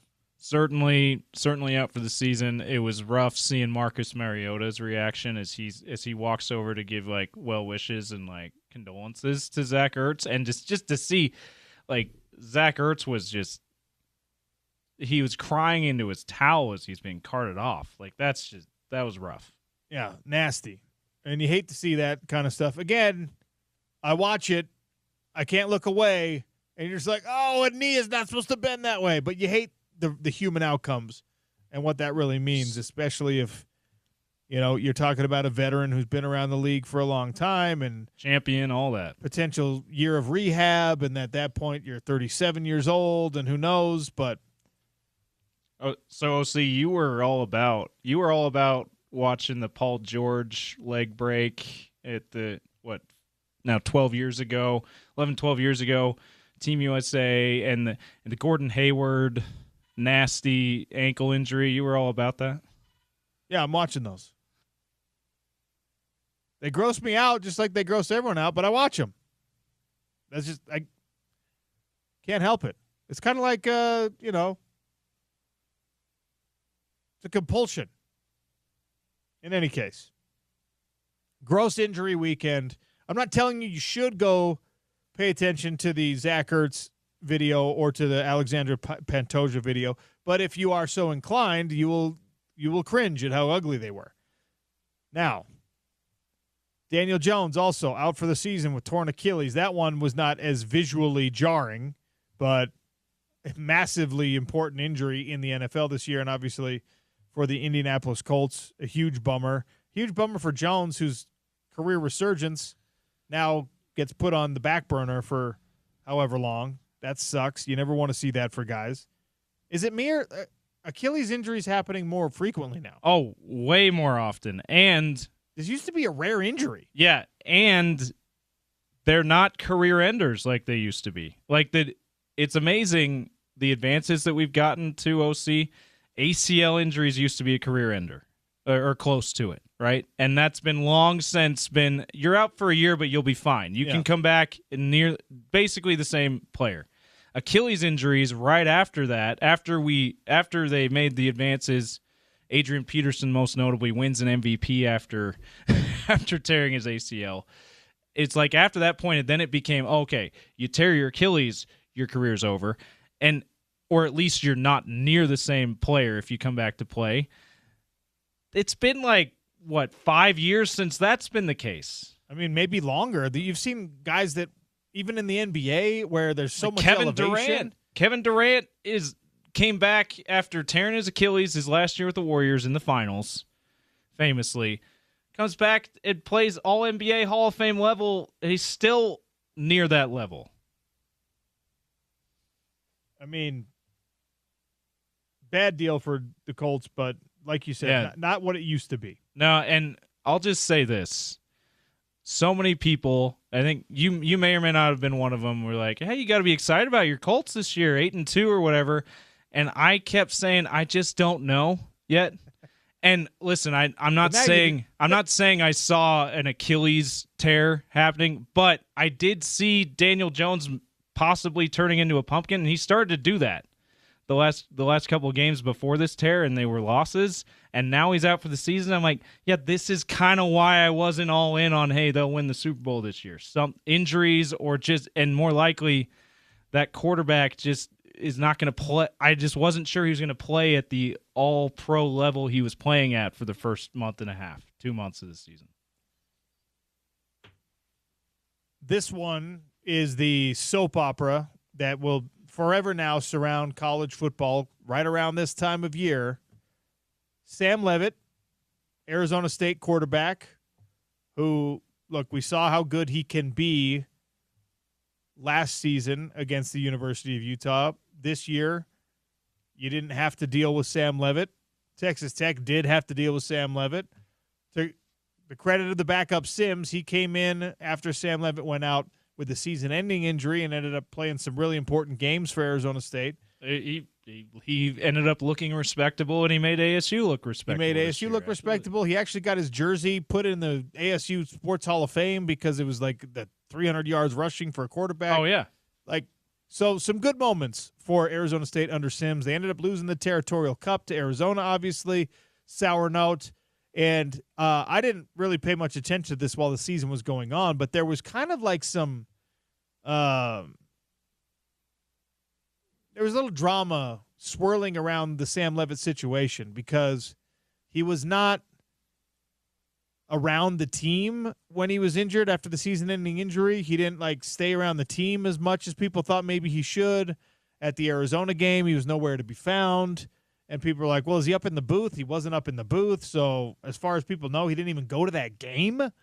And people were getting kind of mad about it. Understandably so.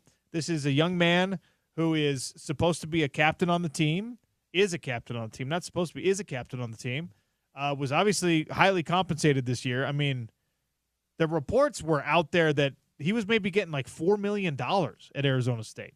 I don't know if that's true or not, but he was getting paid a lot of money, right?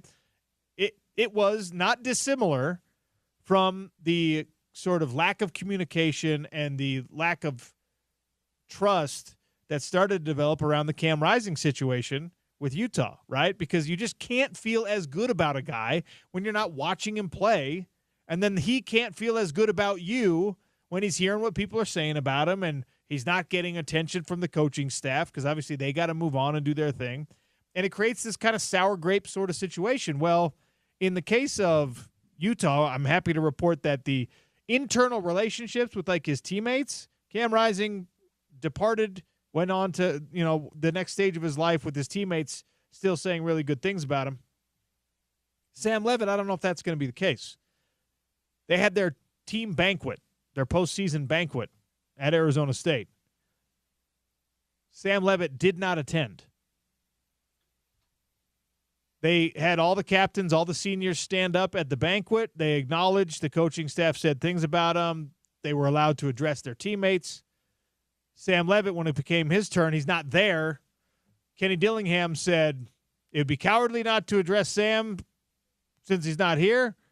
We wish him well in whatever his future holds. I love how Kenny Dillingham just says, like, he could. I just love how candid he is. That's so amazing. Candid. Yeah, because you could just be like, no comment. We don't know where he's at. Wait, or he could have just said, I know Sam would have loved to be here. He's still a big part of this team. He could have said something that doesn't actually say anything. We wish him well in whatever his future may hold. So Sam Leavitt appears to be on the move again and likely to transfer, whether that will be to an in-conference school, Texas Tech, whether he ends up back in the Big Ten where he came from in the first place, former Michigan State quarterback. Right, Sparty, who's the new state head coach? Pat Fitzgerald, right? Yeah. Pat Fitzgerald is back there. Or whether what we saw from him when he was healthy this year, when you put that with the game tape that he could produce from last year, whether there's going to be a team out there like Vandy. Vandy's not going to have Pavia. They're not going to give him more eligibility, right? Or was this definitely the last year, or was next year the one that he got his extra year for? Oh, wait, did he get his extra year? I think he might have gotten his extra year for next year. I could have used the worst example possible. In any case, is there enough out there for like a team that thinks that Sam Leavitt elevates him into being more of a contender for whatever? So it seems like he's on the move. Just that's how rapidly life comes at you in the college football world. Arizona State wins a conference championship last year. Everyone comes calling for Sam Leavitt. He says, no way, man. This is it. I'm ASU till I die. This is my family. We can go back to back. Look what we did together. We're going to go get back-to-back conference championships. We're going to go to the college football playoff again. Let's go.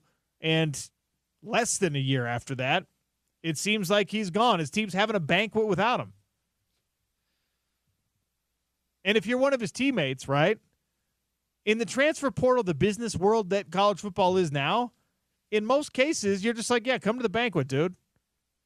We'll see you when we see you, but, like, obviously finish this out with us. Come to the banquet. Something had to happen. Yeah.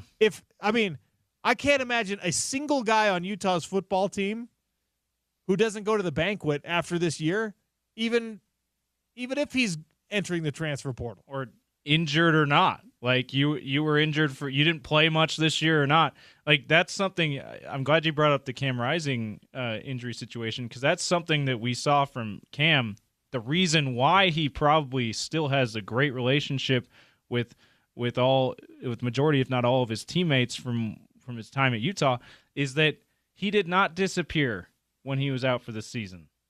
We saw him still on the sideline. We saw him put on the yellow vest and doing the Luke Batari hand signal thing, helping out the offense that way, being a coach, an extra coach on the sideline.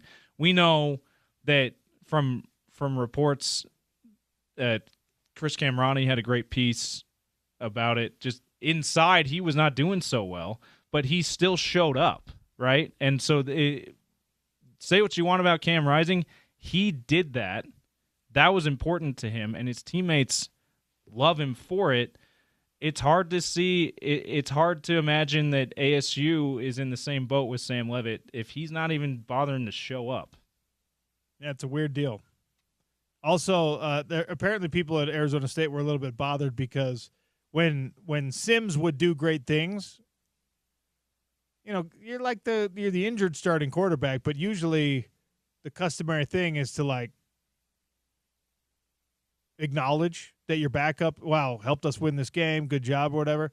Apparently at ASU, they were starting to get mad that he just like when Sims had a record-setting performance, Sam Leavitt was just silent about it. And maybe that's just his personality, but it appears a divorce is happening down there in the Valley of the Sun, and Sam Leavitt likely to be on the move, which in a very indirect way kind of changes the quarterback calculus for certain schools. I mean, obviously there's enough schools that there's going to be enough people seeking quarterback help, but maybe that changes who gets a phone call, whether Bear Bachmeier gets pursued aggressively by somebody, whether Devin or Bird or whoever. Sam Leavitt is going to be one of those guys that sets the market a little bit, probably. Any one of those guys could probably be getting some phone calls from ASU too, by the way. Absolutely. Absolutely. Yeah, that's the quiet part that makes us probably a little bit scared and nervous, right, around here.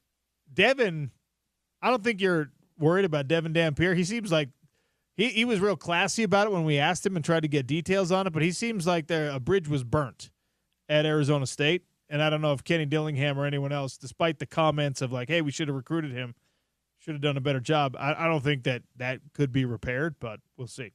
Last thing I want to get to here, because it's potentially, if this were more of an off-season thing, this would be a massive, massive story. The fact that it's happening now, it gets buried under some of the other stuff with the college football playoff and all the sports that are happening. But did you see that Georgia is legally pursuing reimbursement? They're seeking damages from a player who transferred out. I did not see this. Georgia is trying to get $390,000 back from Damon Wilson II because he transferred out of the Georgia football program.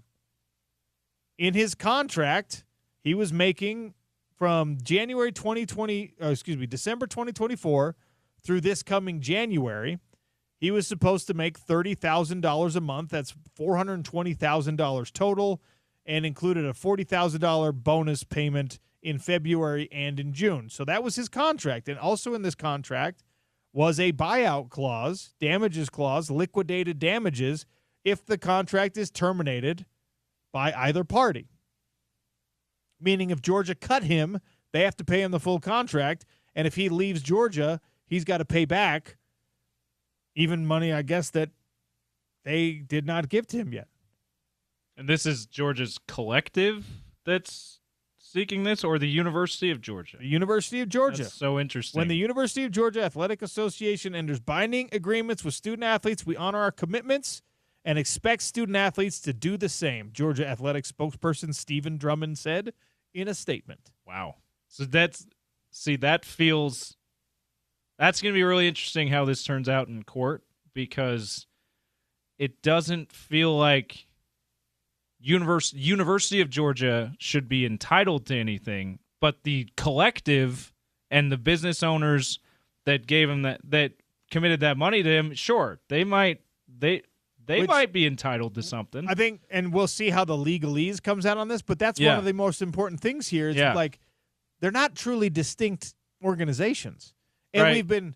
we've been talking about them in a lot of cases like they are. Pseudo separate, yeah. But they're not, right? Like the collective doesn't give money to a guy unless the football coach and the athletic department say, give that guy money. That's not how, there are players who are exceptions to this rule. There are student athletes that like have legitimate modeling contracts, for example. They have legitimate endorsement deals that are not facilitated by the football program because they're just that famous. If you're Johnny Football, then Popeye's Chicken knows who you are, and they're offering you a thing through your agent, and they don't care what the head coach has to say about it. Caitlin Clark's Nike and State Farm deals are a great example of this. Caitlin Clark is the better example than any I gave. Like, Caitlin Clark got to a level of fame where Iowa did not have to facilitate a dang thing for her.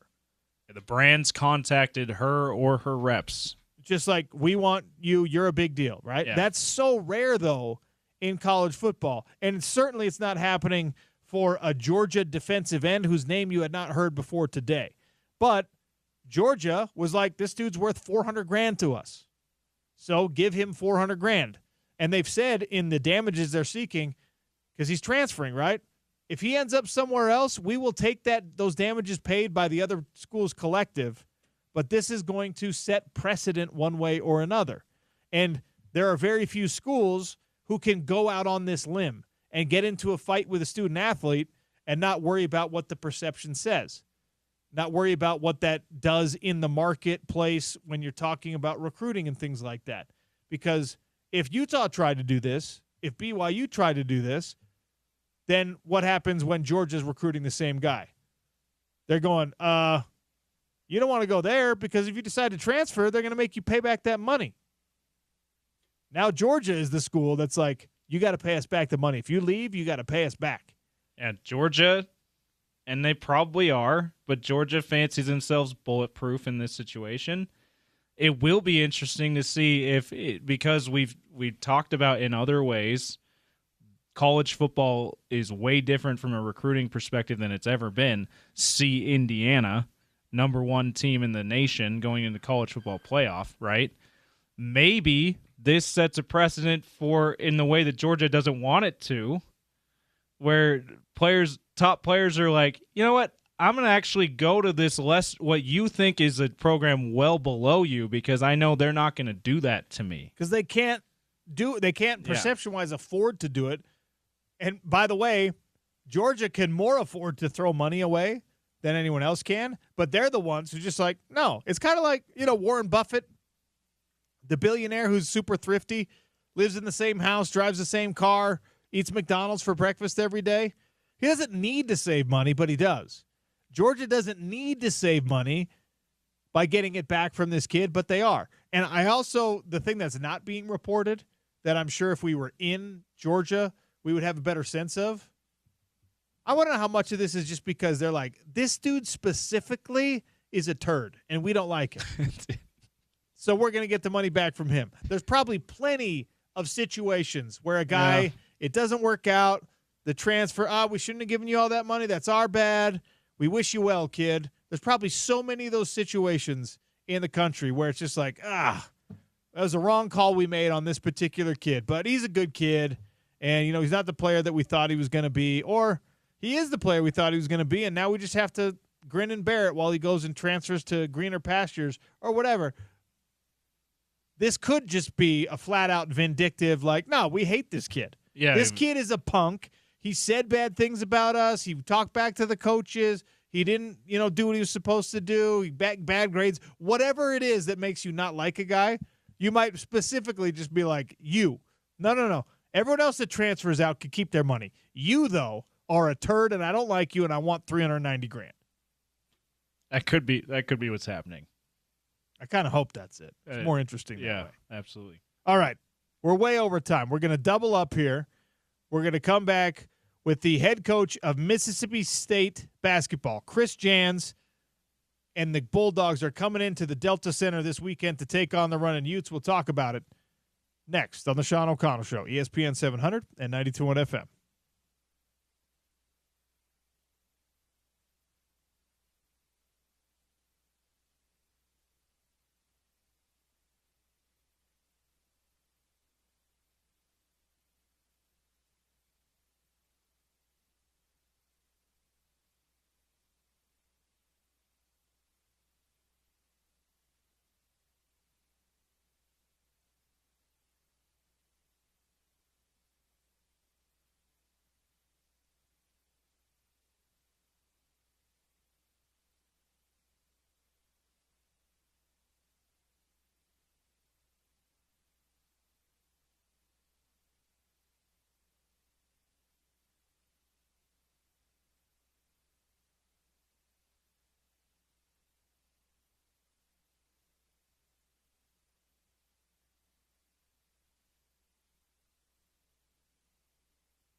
Sean O'Connell Show continues here on ESPN 700 and 92.1 FM. Running Utes basketball with a big Salt Lake City showcase this weekend at the Delta Center. It is not part of your season ticket package, so you got to go to deltacenter.com. You got to go to SeatGeek.com. You got to go to UtahUtes.com and find a way to get tickets for this because they will be taking on the Mississippi State Bulldogs.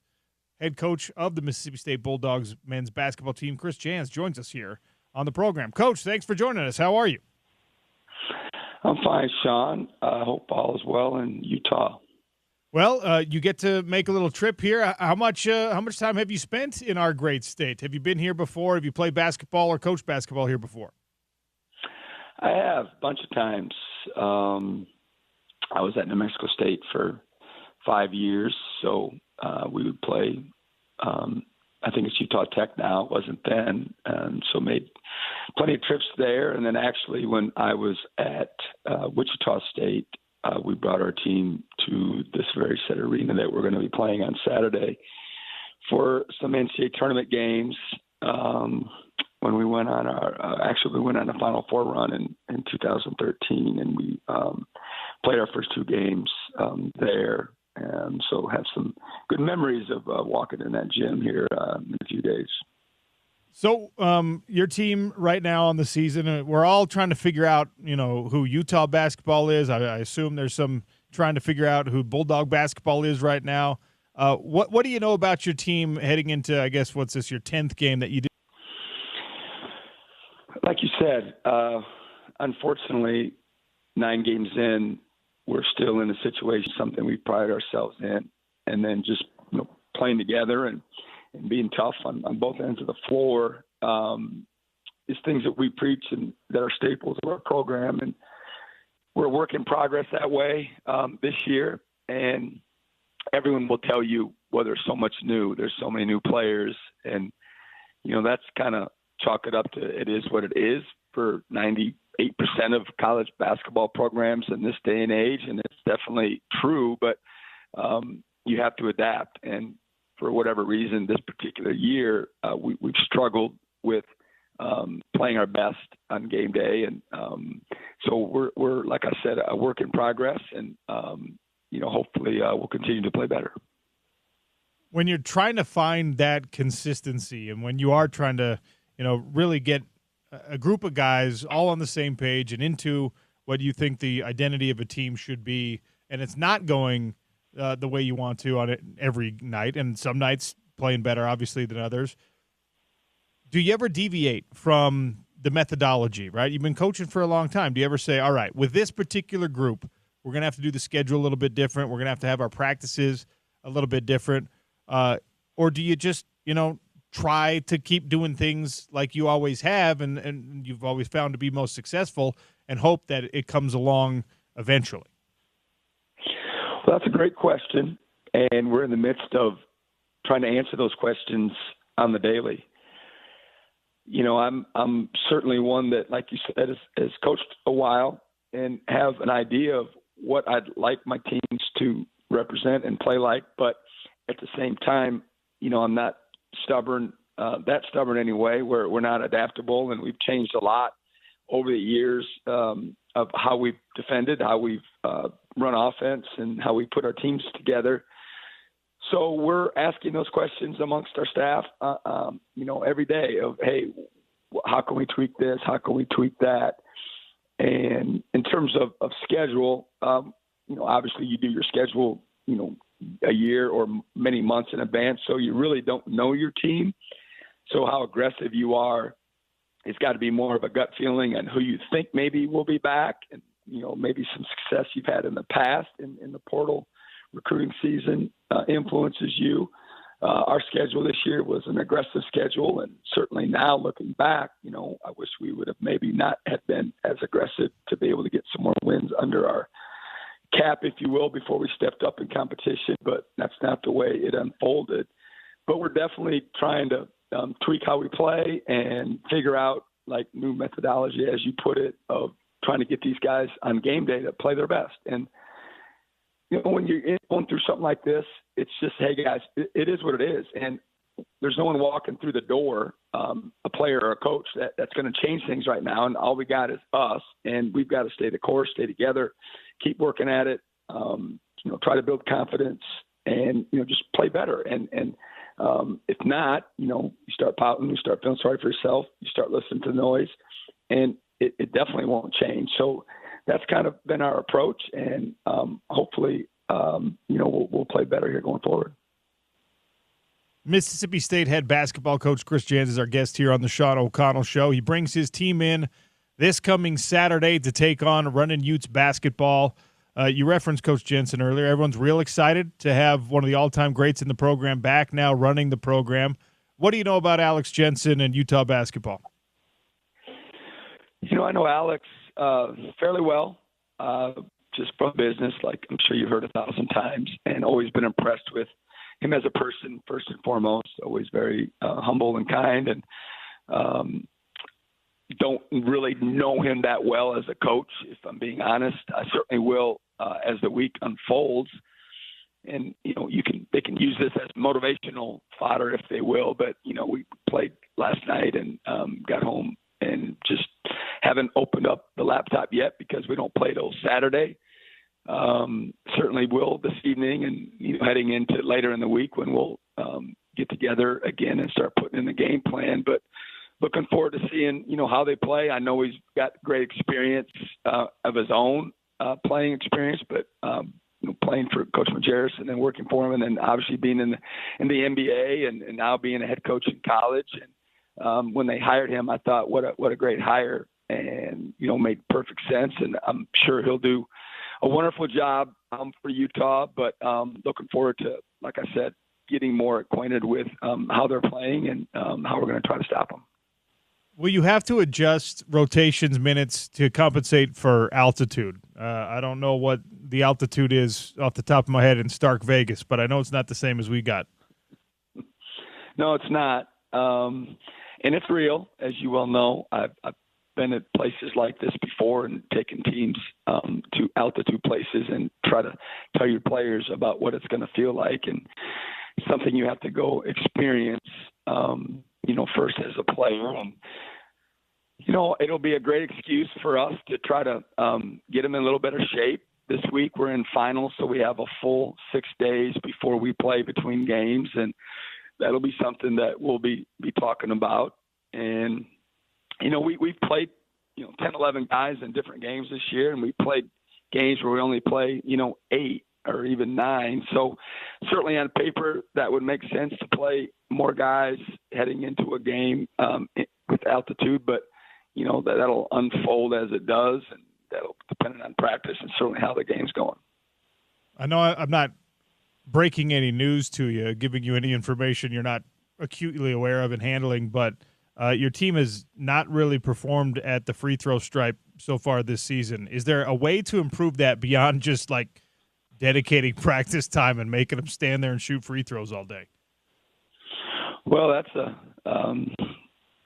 question that's been asked for decades and decades and decades, and it's certainly most fans like to talk about free throws when your team's not shooting them very well, and for whatever reason it seems, as you can imagine, that's the one area of basketball that most people have a pretty strong opinion about. And as a coach, if I'm being honest, we tried everything under the sun in different stops along the way of when teams aren't shooting it very well or individuals aren't shooting it well, from bringing in consultants to, breaking their video down and trying to, start from scratch, to talking to different folks about confidence. And, there's different theories on what's the best way to ultimately shoot a better percentage, when the popcorn's popping. And like you said, we've definitely struggled at the line as a unit, some guys more than others, and we'll continue to try to work with them individually to either improve their stroke, improve their confidence, get them more comfortable, when the game is going on. And again, it's just something that, like I said, it's been talked about, and if I had the secret sauce, we would have already applied it. Coach, as you can imagine, on a day like today, we're spending a lot of time talking about college football world and the recently revealed playoff bracket and the system that we use to, get to that 12-team playoff bracket and things like that. College basketball has changed with the transfer portal and with NIL in similar ways to how college football has, but not the exact same ways. And we've seen teams move up and down in terms of kind of the power balance and all that stuff. But in my opinion, basketball has this great equalizer at the end of the year where we've got this massive tournament, and I don't expect you to be able to do the same thing in football, but you got this massive tournament where Cinderella stories happen every single year. And I guess my question for you is college basketball drastically changed in a way that it feels like we can't go back to where we were in college football before we rang this bell? Is college basketball as different as you thought it would be, more different than you thought it would be since the major changes? And I'm talking about not just the players, but the competitiveness standpoint, because I feel like the tournament provides us this ultimate equalizer kind of at the end. I might be wrong about that, but that's how I feel. Is basketball a lot different than it was 5-6 years ago, or is it kind of how you expected it would be? There's a lot to unpack there. We could do a whole podcast about that. For probably. sure we could, yeah. But I guess short answer is, has it changed as much as I anticipated 5-6 years ago when, all these new rules came into place? And I guess I would have to say, yeah, it's changed. Greatly. And I equate it to, like when we went through COVID as humans and, lived through a pandemic and, all the awful things and tragedies that happened to everyone has been affected by that, in real time when it was going on in a tragic way. And some lives were turned upside down more than others, businesses, etc. And I like to equate it to, in our industry, we're living through COVID. Like we're living through our pandemic, in my opinion, with the amount of change and serious change.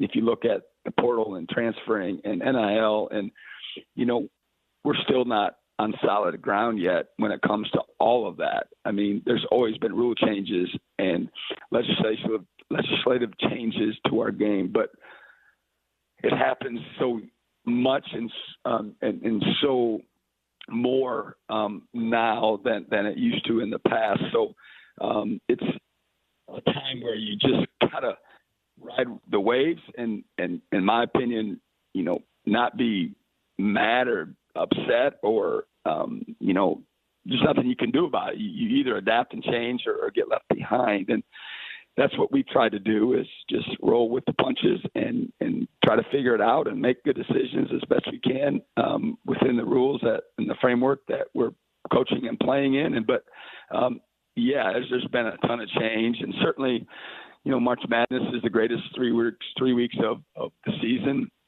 for anyone that has any interest in basketball, and for the coaches and players, it's what you dream of and what you look forward to. And there's a lot of talk about expansion and this and that and the other. And personally, I hope they don't. I'm not, I get why the reasons for and against, but I just think it's so special to be a part of it. And if we continue to expand it, it'll lose some of that. And I don't know why, the old adage is, why fix something that ain't broke. But having said all that, a lot of change, a lot of different. And I think everybody's hoping, football included, for some stability here in the next couple of years, where we all can work within the same framework. Well, Coach, I appreciate your time and your thoughts today. We're the home of the Utes, so I don't think I can say go out there and win on Saturday, but we do expect and hope for a fun game, and enjoy Salt Lake City while you're here. I understand. Appreciate it. That is the head coach of Mississippi State basketball, Chris Jans. Big thanks to him for joining us here on the Sean O'Connell Show. What's the protocol on that, by the way, James? Can't say good luck. We're the home of the Utes. Good luck beating the Utes? Can't say that, can we? But, it's really nice of him to give us his time. good luck, but just leave it as good luck. Like don't elaborate. He can take it for what he will. All right, that's probably the way we'll handle it from now on. Hey, good luck, and then whisper under, but not too good. Good luck, not great luck. Lots left to get to. Don't go anywhere. It's the Sean O'Connell Show on ESPN 700, 92.1 FM.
ESPN 792.1 FM and the Rocky Mountain Chevy dealers invite you to help those at the road home this holiday season with blankets, coats, shoes, hats, and gloves. Drop off donations at Rocky Mountain Chevy dealers near you. Visit ESPN700sports.com for all your dealer locations. Spread the warmth and help others find their way home. Rocky Mountain Chevy dealers and the road home. So, Utah to the Vegas Bowl against Nebraska.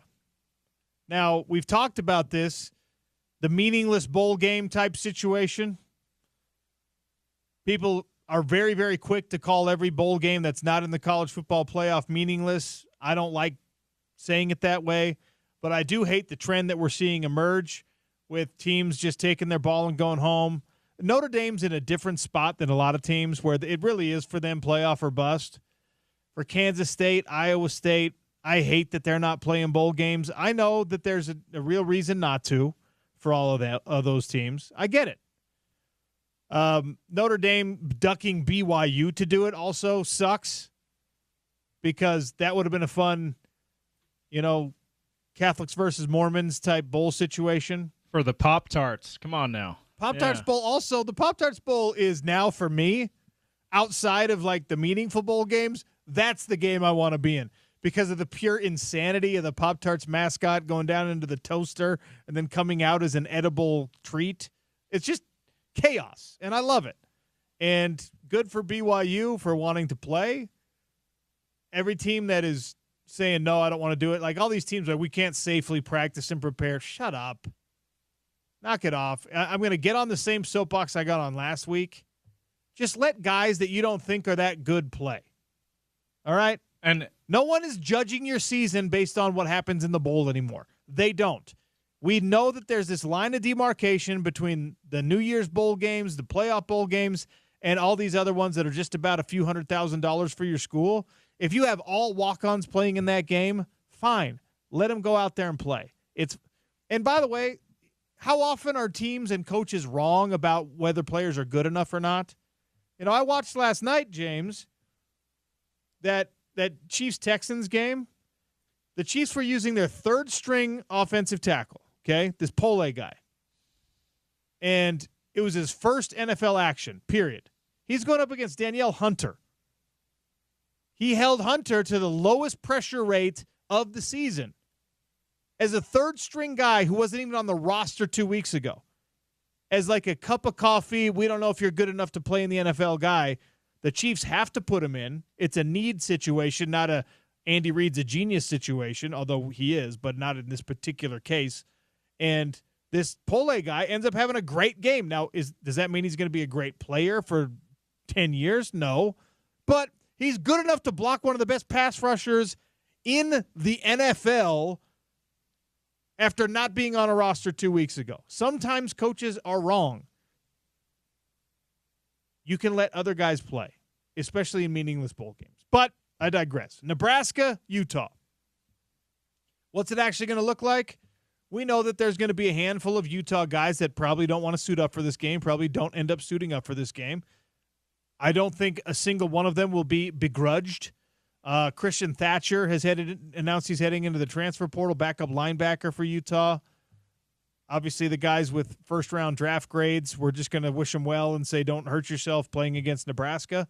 But also on the Nebraska side of things, have you seen what's going on? Have you seen the drama stirring up? I missed this. So, their quarterback, Dylan Raiola. Okay. Yeah. Patrick Mahomes. I'm sorry, Dylan Raiola. Hard to tell them apart. Baby sometimes. Mahomes. He obviously his dad was an all-time great Nebraska Cornhusker. Played offensive line. Unbelievable player. Great career in the NFL. His kids are good athletes. And Raiola, as much as we like to make fun of him, he's been a pretty serviceable quarterback. Absolutely. Pretty good, pretty talented guy, which is why Nebraska reportedly paid him like $2 million in NIL money. It appears that the relationship between the Raiola family and Nebraska is deteriorating very, very rapidly. Yikes. So the younger brother had committed to Nebraska and then decommitted. It's like, okay, well, even that, I'm like, that kind of makes sense, though. If your older brother is the starting quarterback and you want to go play right away somewhere, you're not going to go compete with your older brother. Well, I can't be Patrick Mahomes III with Patrick Mahomes Jr. on the roster. I can't do that. I can't live up to the legacy 15. of Pat Jr. So the younger brother decommits, and I'm just like, all right, well, that's kind of weird because they're a Nebraska family, right? I'm like, okay, so he decommits, whatever. I wouldn't want to be on the same team as my older brother either if we played the same position. I really wouldn't. Although it's working out fairly well from the Mendoza brothers in Indiana right now. They're happy. One of the younger brothers happy being the older brother's backup right now. If you want to play right now, which most guys do, yeah, it's not a good you're probably like, situation. Okay. So I didn't think too much of that. Now though, he decommitted because he doesn't want to be at Nebraska. And his uncle is the offensive line coach, or was the offensive line coach. Nebraska is firing the offensive line coach, who is the uncle of their starting quarterback, the brother of the all-time Nebraska great Dominic Raiola, who is his sons are the ones recruiting. His brother is the offensive line coach, and now they're firing him. Okay? Ooh. It is without question now. They're hiring Dominic. No, I'm just kidding. It is without question now that Patrick Mahomes Jr. III, to quote Dan Patrick, is leaving this program. Will he be leaving it before the bowl game? Will he be playing in the bowl game? Will he be sitting out of the bowl game? Why do you care about this? Why am I talking about Nebraska? Because that is the Utah opponent for this game. So even as we question how intact Utah football's roster is going to be for a Las Vegas Bowl coming up on New Year's Eve, Nebraska is like, don't know. Don't know what to do here. Dylan Raiola, probably gone. His uncle, who is the offensive line coach, fired. His brother, also a highly rated recruit, flipped, decommits from Nebraska. So this one is actually really crazy. I don't know how many of these legacy-type situations we've seen. I don't follow recruiting as closely as some of our guests do, but your dad's an all-time great at a program. You're like, I'm going to go there. And then for some reason, that relationship becomes fractured. Now how does the fan base handle the relationship with the family? Because no matter what, the dad was an all-time great there, right? Like, no, I'm not even going to use that example because I don't want to put any evil on a situation here. Give me a great. I'm going to try and think of a great. Okay, I'm going to use Garrett Bowles. Garrett Bowles has children. Okay. Fast forward 20 years, 16 years, however many years. Garrett Bowles has an offensive tackle son, wants to come play at the University of Utah. All right, cool. Great for everyone. Legacy player, right? Let's say, for whatever reason, things don't work out, and now the son wants to transfer, and the other son, the second brother, is like, no, I don't want to go there either. And now you as a fan of Utah football are looking at it, and you're just like, what the heck, man? These Bowles kids are leaving us. What's your relationship like with the dad and the dad's career at your school now? Dude, you can't keep your kids loyal to this program? What are we doing here? Yeah, and in this case with Dominic Raiola, he was an all-time great when Nebraska was something too. Yeah. So of course that he ought to be looked at as like royalty forever, because that's what we do when we're fans of a program or a franchise that falls off after being amazing. We hold on to those old nostalgic days of our childhood or whatever, when we were like, yeah, we won national championships at some point in Nebraska. Those were the days. So Dominic Raiola has been that for Nebraska as the program has started to go downhill and not really ever get back to those glory days the past 30 years or 20, 30 years. So that makes this even more complicated So than even than even a Garrett Bowles hypothetical situation 15, 20 years in the future, right? So, by the way, Dylan Raiola is not going to play in this bowl game either way because he's injured, but the idea that now this program is losing one of its legacy families, and Matt Rule is heading into his 4th year under a new contract extension, and you're just like, ooh, so what if your starting quarterback is injured and you're a wide receiver, you're a running back, you're a tight end, whatever, you're just like, oh, that sucks, we'll get back together next year. If that guy leaves, you're like, he's a 5-star QB. Who are we bringing in behind him? Yeah. Like, I don't know who. I mean, these relationships matter, so keep a very, very close eye on Nebraska's roster as they get ready for a Vegas Bowl against Utah. And by the way, the other thing here, as we talked about it with Sam Levitt and him missing the Arizona State team banquet, clearly he has plans to go somewhere else, right? The transfer portal opens in, 25 days? Something like that? 23 days? Yeah, mid-January. Oh, it's early January. Early January? Like the first week of January right, to okay. the – so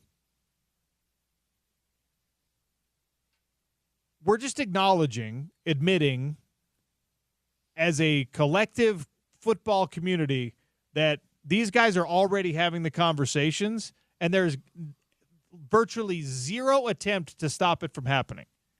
Legal tampering period. I don't know. This is an illegal tampering period where everyone is tampering, and there are no, again, I keep using this phrase, there are no adults in the room to be like, hey, let's not do this right now. Teams are supposed to be getting ready for bowl practices and stuff. If you want a guy, talk to him after Christmas. But instead, they're just like, yeah, I'm making my plans now. Like, I'm not singling out a guy I don't know much about. Christian Thatcher, backup linebacker, special teams kind of cat for the University of Utah.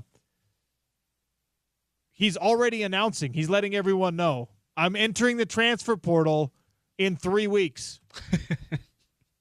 Like, what if Colton Swan was like, dude, I'm not going to have Lander Barton for the bowl game. I wanted to use you. You just made it so I can't because I'm not going to let you stay here when you're like, see you later. I'm leaving. I don't know, man. It's just the whole thing, the timing, the calendar in college football as these coaching changes showed us is so disgustingly broken, and it filters down to players who are I legitimately, even as a guy who transferred, James, I can promise you this, that when my team still had games left to play, I was not in the mindset where I'm just like, I better leave. And I better let everyone know that I'm leaving. It's weird. And it's weird that we're in a spot that the teammates don't seem to care. There's no backlash either, right? And that it's not weird in the sense that I don't understand why teammates don't care that guys already have made plans near as much as they did when you played OC. Like, teammates would have cared, and they did when things like that happen.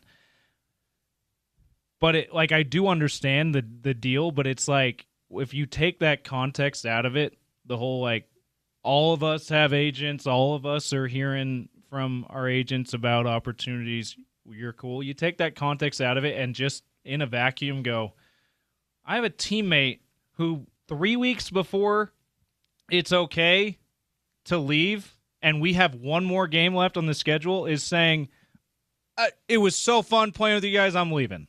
Like, that's weird. It's weird that his teammates are like, yeah, that's cool. Do what you got to do. Like, honestly, that's cool. Do what you got to do. But, like, we got 15 practices allowed for a bowl game. Yeah, like, why not wait? Saying you don't want to be part of this now, you're actually hurting yourself. You get 15 less practices.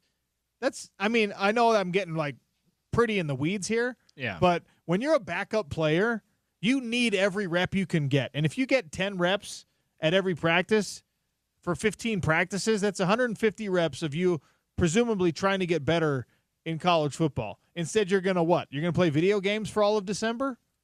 And hope that somebody calls your agent and is just like, we want you to come to UNLV. I don't know, man. I'm a little bit lost here. Now, if you're in Sam Levitt's case, that's a totally different situation.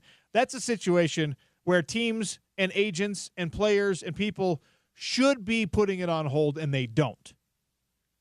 Hey, let's see what Arizona State does. Let's see what bowl game we get invited to. Let's see how those practices work out. Let's see if I can be a part of that because of the injury situation. No, all right. But it just is weird that this tampering that is very clearly happening on a daily, minute-by-minute basis, there is nobody trying to enforce. And by the way, the coaches, most of them are not crying foul for it because they're doing it. Yeah. They're not being like, this guy, they're tampering with my guy. Kenny Dillingham could have stood up at that banquet and been like, we wish Sam Levitt luck and whatever else he's doing. Also, it really bothers me that he's already got offers when he's under scholarship and under contract with our collective, and no one should even be talking to him. The reason that even Kenny Dillingham, who's as frank as anyone else in the business right now, can't say that is because there's guys on his staff making those same phone calls, probably to some of your Utes. Nobody is ready to point the finger and get mad at anyone else because they're doing all the bad stuff. We've just lost the plot. We're just like, yeah, tamper, go ahead. And by the way, it's ramped up now, but it was happening we had Devin Dampier in here every single week, and we would talk about it, and he's like, yeah, guys are getting phone calls 3 weeks before the end of the season. Yeah. The hell is happening? Less, more than a month before the transfer window opens. We're at least now less than a month away from that. Yeah, it's and I guess what the point I was making about teammates not even saying, "Hey, dude, that's not cool. You're still part of the team. We still got one game left. We still got all these practices left. We just wait till we're done at least." That's also not a recourse, right? There's no reason for any player to feel gross, disgusting, unethical, whatever, bad about hey, I'm leaving my team when there's still things left to do on my team. Like that's weird. Well, it is interesting because I was thinking about this morning because we have different expectations for members of teams than we do for just employees at businesses. Yeah, that's true. And we have to start remembering. That feels rather strange. But we have to start thinking of it that way. We have to allow for the fact that these are just employees. Yeah, they don't have any other obligation than you do to your coworker. Which unfortunately is not really conducive to winning football. You have to, James, you and I are we're a pretty tight team in this radio situation, right? I love Porter and I love Spence, but they have a lot less to do with my success than you do, right? Yeah. So, are they on my team? Yeah, they are, but they're not the same, as you and I in this situation. And if I was working a random office job, I don't know how many people would be directly on my team that hey, you've got to have my trust. I've got to have your trust. We're loyal to each other in order to be successful. Even though there's money flowing now, you do have to have that mentality to win football games. You can't just be an employee at the smoothie shop.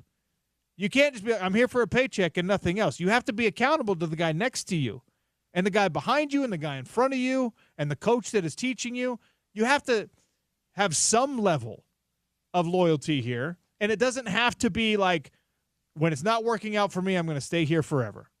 I'm not saying that. That's not how I practiced my college career, and it's not what I think about the way people should be doing it now. If you can make more money elsewhere, just like with every single job on every place in the planet, you should be able to go and take that. But it isn't just the job. It is something else. It is something a little bit different because you're a member of a team. And, by the way, there's a timeline here that the rules put in place. So, I don't know, man. It's weird.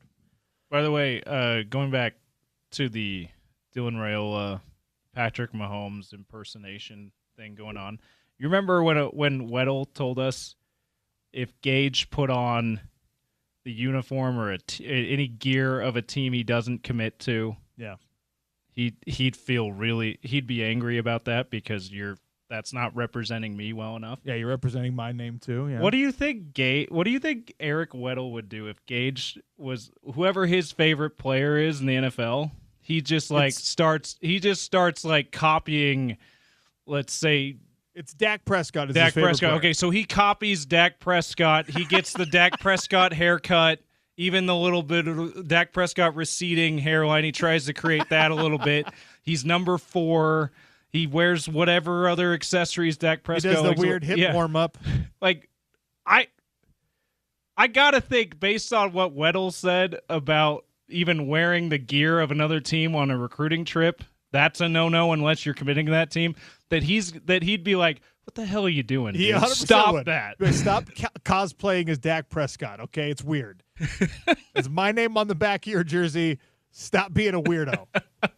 Yeah, I don't know, man. And I don't mean that to criticize Dominic Rowe. I'm just saying, because we know that about Weddle, it'd be funny to see Gage try to do that and see what Weddle would have to say about that. The thing they don't tell you when you become a parent is that as much as you love your kids, like you put them on this pedestal, they're the most amazing things. They also are embarrassing sometimes. So when your kid says something stupid and you're just like, why did you? Everyone thinks you're an idiot. And now they think I'm an idiot. Everyone thinks you're at home eating paint chips. You're a smart girl. Don't say things like that. I imagine it's that, right? When you're Dominic Royal, you're just like, wow, my kid, man. Watching you do that warm-up is so cringy to me. Stop it. And your kid's just like, whatever, Dad. Anyway, all right, we got to take a break. We have Avatar Fire and Ash sneak preview tickets to give away with the trivia question. Yes, I said that in a dramatic voice because I'm excited about this. It's the Sean O'Connell Show, ESPN 700, 92.1 FM.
Sean O'Connell Show on ESPN 792 on FM.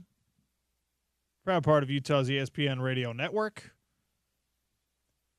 Sneak preview passes next Tuesday to Avatar, Fire and Ash at Jordan Commons. That's a Tuesday night. You get to see it before it comes out officially in theaters. If you could answer this question for me. Big 12 champion Texas Tech University, their scoring defense, right? Some of the best defensive play in the nation happening down there in Lubbock. Where do they rank nationally in scoring defense? The Texas Tech Red Raiders are number one in the Big 12. Where do they rank nationally? 877-353-0700. If you know the answer, we'll give you sneak preview passes to Avatar, Fire and Ash. The first Avatar is actually Spence Checketts' very favorite movie ever. He cosplays as an avatar every single Halloween. Hey, Spence. Hello, Sean. None of that is true. I did see that movie, though. Okay. So there's a little bit of an upset that I actually saw it. And if I remember correctly, it was quite entertaining, It's visually entertaining. stimulating. Very. I was listening on the way in when you said you like James more than me and Porter, so that's cool. That was a good way to start off the afternoon. That's not exactly how I said it or what I said. I mean, that's basically what you were implying. And Okay. so, cool, awesome, thanks. You're right. No, you and Porter work exactly as closely with me as James does. You're right. No, It's not great. well. I mean, there's that angle of it, but then there was the whole personal dig, the personal shot. Like I prefer James and his personality over Spence and Porter. So that was the part of it that kind of hurt my feelings. It's an interesting thing because you can make those assertions, and yet there is recorded evidence that would say that that's not what I said. But you know what? Let's go with it. Yeah, I mean, because it is true. I do like James a lot better than you. See, that finally you said it out loud.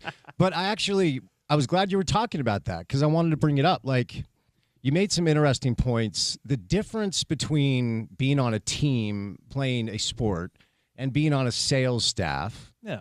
It has to be different. If it's not different, what are we doing? I understand the point where, go get yours. Watch out for yourself. If you can double or triple your revenue streams by transferring to school, I'm not hating on that at all. But when it comes to the dynamic of being on a team where the goal is to win and hang banners, you can't just clock in and clock out, dude. You can't. No, you can't. It's like if you are a cop and you have a partner, that's not the same as if you are the guy who drives the Amazon delivery truck and the guy who runs the packages into the house. Right. You're watching each other's backs. Yeah. There's a high-stakes thing here. And it's not life or death by any stretch of the imagination, but sports are important, and the team-building dynamic of a football life means that you have to, at some point, separate how you feel about your teammates, whether you love them or hate them, from how you feel about everything else in the world. Yeah. Right? Yeah. And it's do I owe these people something? And during the season, you absolutely do. If you want to reevaluate that after every year, because you can do that now in college football, sure, fine. Yeah. Do it. Whatever. Yeah. And it sounds like Sam Leavitt failed his duty to Arizona State during the season. Mm-hmm. And it sounds like he's moving on anyway, and that's probably why he did it. But, yeah, you've got this dynamic, and it is still a new system. We're 5 or 6 years into this thing, but it's still new to where there's not a great sample size of dudes that can come back and just be like, look, I transferred 3 times, and I wish I had stayed where I started. Mm-hmm. Or you don't want to stay where you start if the coaching staff is not treating you right. Mm-hmm. The grass is greener over here. Go ahead and take it, but do it at the right time. This is a new world we're living in, and it's not fully fleshed out yet. Yeah, and just think about the best teams you played for, whether it was your college career in high school. And, I was a high school transfer, and the school I transferred to, we won a state championship, and we were really, really tight. And the school I transferred from, we went 5-15 or 6-14, and we didn't really enjoy each other's company. Now, winning helps, as Frank Layden famously used to say, winning cures a myriad of sins. And I've never been one to believe that you have to be best friends, whether it's work or on a team. But it's just different when the goal is to win in a sport.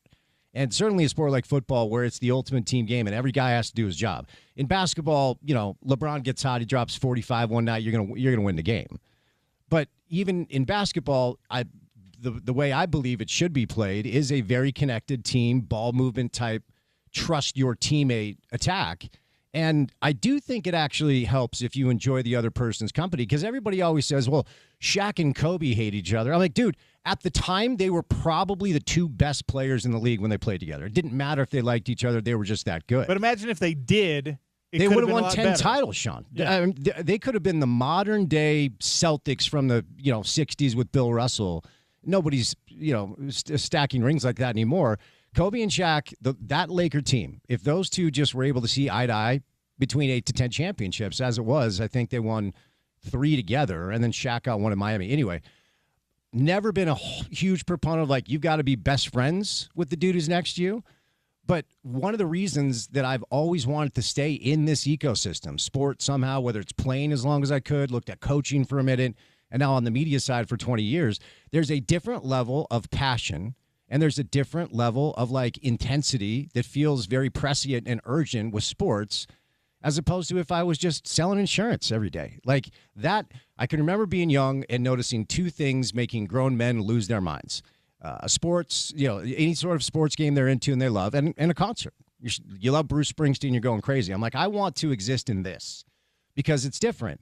And as you guys were discussing earlier, the transactional nature of college football as of late is diminishing a little bit when you don't know the players year over year and the community has to get to know an entire new group of players. Well, it's something that we should appreciate about Utah, about BYU, about Texas Tech. Mm-hmm. The most impressive part of the job that was done by that staff was that you got a bunch of mercenaries that were there because they were paid the most, not because they love Lubbock or they love Texas Tech football, but when they showed up, that coaching staff got them to play together, to care about one another, and they won a championship because of it. Yep. That's an incredible coaching job. Yep. They deserve a ton of credit for that. And look, we've talked about this plenty on the show. There's guys on this Utah football team that are going to be making decisions in the offseason. It happened last year. Mm-hmm. Spencer Fano could have gone somewhere else. Yep. He could have gone anywhere else, and he stayed. You should appreciate that because he felt some level of loyalty to his home, his teammates, his coaching staff, all of the above, whatever it was. It's not purely transactional. To let it be that and to excuse anything that happens in or around college football because, well, it's just a business, is to fail in recognizing that it has to be a little bit different. Yeah. And there's plenty of examples in the NFL and the NBA of teams that approach things that way, and they don't win a damn thing. Yeah, no, exactly. And the Spencer example is a great one because the more you can stack proof of concept, the better chances you have. Like this offensive lineman kid from Idaho who could have gone wherever, and I'm sure the past couple of years, all he hears about is Jim Harding in Utah's offensive line. Spencer comes back, says no to the money. Now he's going to be like a top 10 pick.